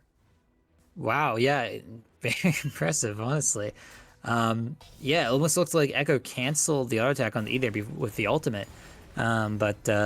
Yeah, a bit of an overextension again. Where the story of the series for Chrono Shift is that they get a little bit too carried away with these leads they have. But I will note that there is an Infinity Edge completed for Jinx for these upcoming team fights in 20 seconds as they look to for a 2v2 here top side. Gonna get That's taken nice. down there. The 2v2, I don't know if this is it, but Redante looking kind of strong here. But are they strong enough? Long CC and Kawhi there gonna add in the damages just like you mentioned in that the IE putting in that work as they are going to find themselves to kind of stabilize themselves back from some of that tempo that they were losing. Got a slight pause here in the action. Yeah, Big shout outs to Riot, of course. I will say as well the Black Cleaver from Renekton is also what allows the Jinx to do so much damage to that Cho'Gath, especially when there isn't that much armor built up. That play will continue with Chrono Shift picking up the third dragon of the game, second for their team, which again I'm not sure you're feeling super happy that you're Gloomblade, not just for the obvious reasons, but unless they're able to secure a decisive team fight around Baron, I'm worried for their sake that the gold's going to continue to accrue and these two hyper carries that Chrono Shift possess are just going to continue to take over the game with this early game frontline champ with a point and click CC to peel for them in a very similar manner to how Gloomblade won game 2. you gotta play and pick your battles properly. And I think some of that frustration kind of comes in where it's like, hey, you kind of have to give it up. And it's like, do we really have to? We just had such a sick play in the mid lane, but you gotta remember you're still on cooldowns from that play. So it's just unfortunate. You got a little bit back. You're able to kind of start to bring the goal towards your side, but you're not able to secure the Drake there. So the little bit that you were able to get, it kind of goes, it just shifts back. So I kind of agree with some of that frustration there, but it still shows that GME and Gloom is still in this game. And we saw what they were able to do from such a deficit. So if they're able to do it from that deficit, I don't think they're too worried with the lead with where it's at right now. Yeah, we've seen in both of the games of this series thus far that these teams are able to come back from 3K gold deficits. So exactly what you're saying. I agree. Still anyone's games. We'll see what the setup is like currently. Gloomblade have a bit of vision around that Baron, so too do Chrono Shift, but it's very light vision, but we'll see them punish. Not quite where Tricks are able to get Wukong out of there. But yeah, very light vision around the Baron. This suggests to me that neither team is really looking to make a Baron play happen immediately. But I will know that both side lanes are pushed in for Chrono Shift at the moment, which does give them the proactivity to decide what they're going to do next on the map. So they can either base as a team and then reset, say for top side if they're looking for a Baron, or we can see them work together to push and try and get vision on Gloomblade's top side. Right now, it looks like Gloomblade is 3-manning mid. I doubt they're going to get much of a play done, so we'll see if they walk out. So their support's going to walk with their jungle here in order to make sure that Sog doesn't get caught out by something like an Alistar, which they know is in Fog of War. As you do see, I think as you mentioned, they're going to kind of decide on where they want it to go. They're going to decide to ward up the Baron. I like this use of control wards from the side of Gloom. GCS is up 1 Drake right now. If they grab the next Drake, they will be at Soul Point, but it's not Dragon Soul. So you can flip it again on its head again towards your side. You can gain advantage on Dragon if it comes up or if need be. So I kind of like this decision here from Gloom, and it's safe to assume if you're on Gloom's side that GCS should be setting their sights for the next Drake. Also seeing the threat of Cho'Gath on the bot lane as well too. So I think it's a good play here, as we do see Tace trying to push out this top lane and kind of stop some of this pressure they were receiving from all those minions.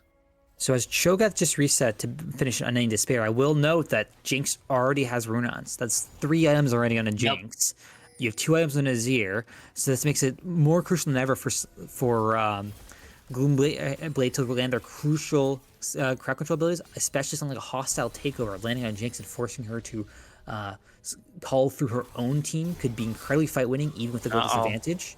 A bit of fight. I don't expect them to be able to kill Redante necessarily. I think Redante can kind of just walk it off. Not like Redante can do much offensively here either, but the Black Cleaver is now fully stacked. Oh yeah, look at that. He's shredding through him there. The slice and dice, the Black Cleaver plus the Eclipse. No respect of the Lizard, and you're going to get punished for it there. As Redante is now going to have to sit and watch as his tower is getting shredded there. Tace a little afraid there as to why Redante now all of a sudden started to get brave there, and is going to decide to kind of take a step back, as I think a lot of people were in the Fog of War there, as he was deep in enemy territory. And yeah, exactly. Yeah, I will say, something I really like of Tace's gameplay is that Tace isn't actually playing against Redante here. Tace just playing the waves, right? Like the entire reason he was calling through Redante was not to try and kill him, but just to force him to back off the tower so he can do tower damage. And then once his wave dies, he just leaves. He knows he's not killing Cho'Gath, and he has that discipline there to not try. I know that's something that I would definitely go for, right? Like I'm ahead, I can get this kill, and then you throw the game.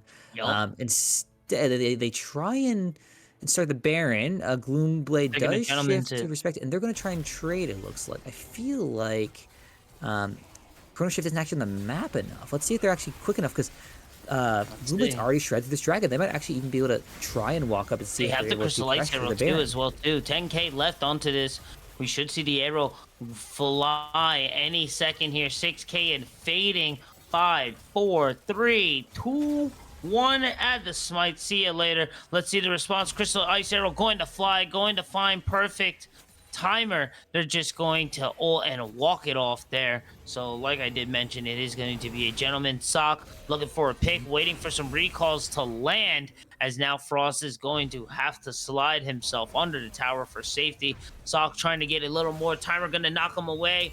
Atros is also here as well, trying to stop the timer. Perfect timer doing God's work here, keeping his mid laner safe. Sock looking for something. Not going to get much, but it's going to be Taste. It's going to be the big R to the R execution. And then now he's going to pay for his troubles. That's going to be 2 for the side of GME. Yeah, I mean, like you said, per time they're doing support duty and protecting their carries, but it went on for so long that actually Taste was just walking up to their late assignment, not even necessarily trying to bail perfect timer, but because all of Gloomblade was there, they was able to punish, get the 2, get the tower, and in such a fashion that Chrono Shift isn't actually really able to leverage their Baron buff to get much done on the map. So good punish there. I will say that as far as a gentleman's agreement, I think Chrono Shift is probably pretty happy with that. You're not really stacking dragons because you need an Infernal Soul, not that they would complain, mind you, but every dragon you take is 5 more minutes before Gloomblade can get an Infernal Soul, and that's 5 more minutes for you to get gold for this Jinx and this Azir, which we're seeing double needlessly, or 3 needlessly large rods in Chrono Shift's inventories means they're about to hit these massive damage spikes as a fight breaks in the mid lane. Big Chrono Shift going to land, and Jesus going to find As2s. It's going to be a little unfortunate there. The excited hyper Kawaii going to get another one. They're trying to break the CC, but here comes that Shurima shuffle. It's going to find Sock as Frost is still up. Jesus is up. That's going to be the double kill. Is looking good for the side of Gloom, but unfortunately GCS is going to be able to flip that momentum, that tempo, and to kind of start to shut out some of these options to bringing back this game to their side. Yeah, so it's worth noting that, like I mentioned, a hostile takeover at Jinx is disaster for Chrono Shift. So Adam actually did flash the hostile takeover, right? Which is correct, but that doesn't mean that Jinx is down flash for the next, 4 minutes or so. Also worth pointing out that it was quite unfortunate for Gloomblade that Char flash ulted the Jinx right as Ashe died. If Ashe had a little more durability, if Jinx had a little more less damage, if Malzahar was a little bit closer, Ashe would have lived, and that could have turned the fight around. So a bit unfortunate all around. Yeah. As this mid lane battle of fire and ice continues. So both mid laners this game actually not having too much kill participation across the board. And both Azir almost at having the death cap. Mal's does have his 3rd item completed, but in that case, it's about even on gold because, of course, the Malzahar's more support-oriented build is a little less gold-intensive. The Rabadon's is complete for Echo, meaning that that is a 3rd very dangerous AP damage source for the squishies to have to care about. It's not quite a Zillion ult, but the Chrono Break might be just enough for Chrono Shift to get the job done. It's true. As we get into another skirmish yet again, the Rocket going to land a hostile takeover. Not going to be a lot, but Redante going to find Taste. Jesus going to be on a rampage there as he finds Renata. It's 4-4 right now, 1-1 across the board. Going to just push this tower down. Everyone's going to take turns being the super minion as we do wait for that wave there. I think that tier 2 in the top side is going to be safely taken down as we do get the Ember Esports replay as we get to see Taste on the run, just going to get quickly eaten and nom as we saw Jesus Juice picking up Renata there. Of course, big shout out to Last Rev, bringing the greatness and always doing the 1s and 2s for us out here.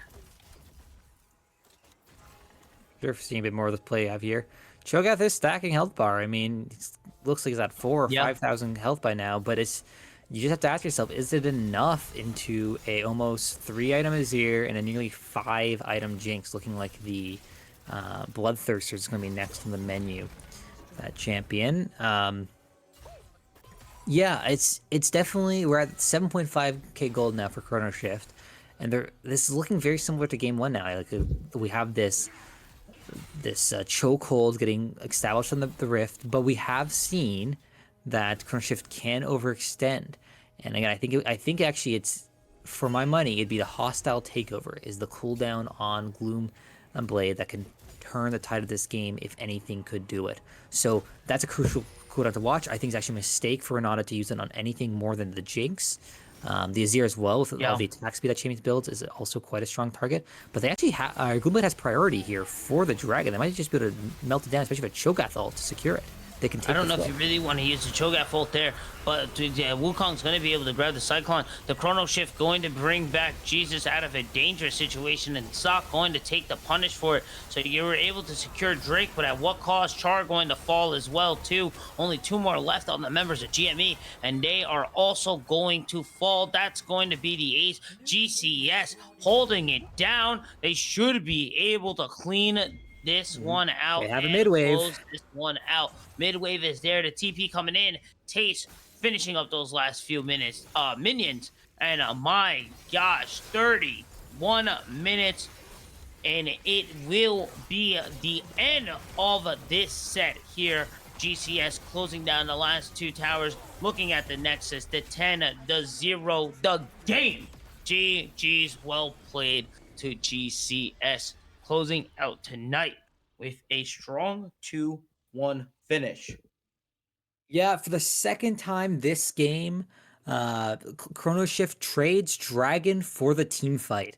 In this case, it was the last nail in the coffin for Gloomblade this series. I will say, for my money, my MVP is absolutely Taste. Every single game, um, this top laner was able to exert so much pressure for this team, able to draw so many of Gloomblade resources. Well,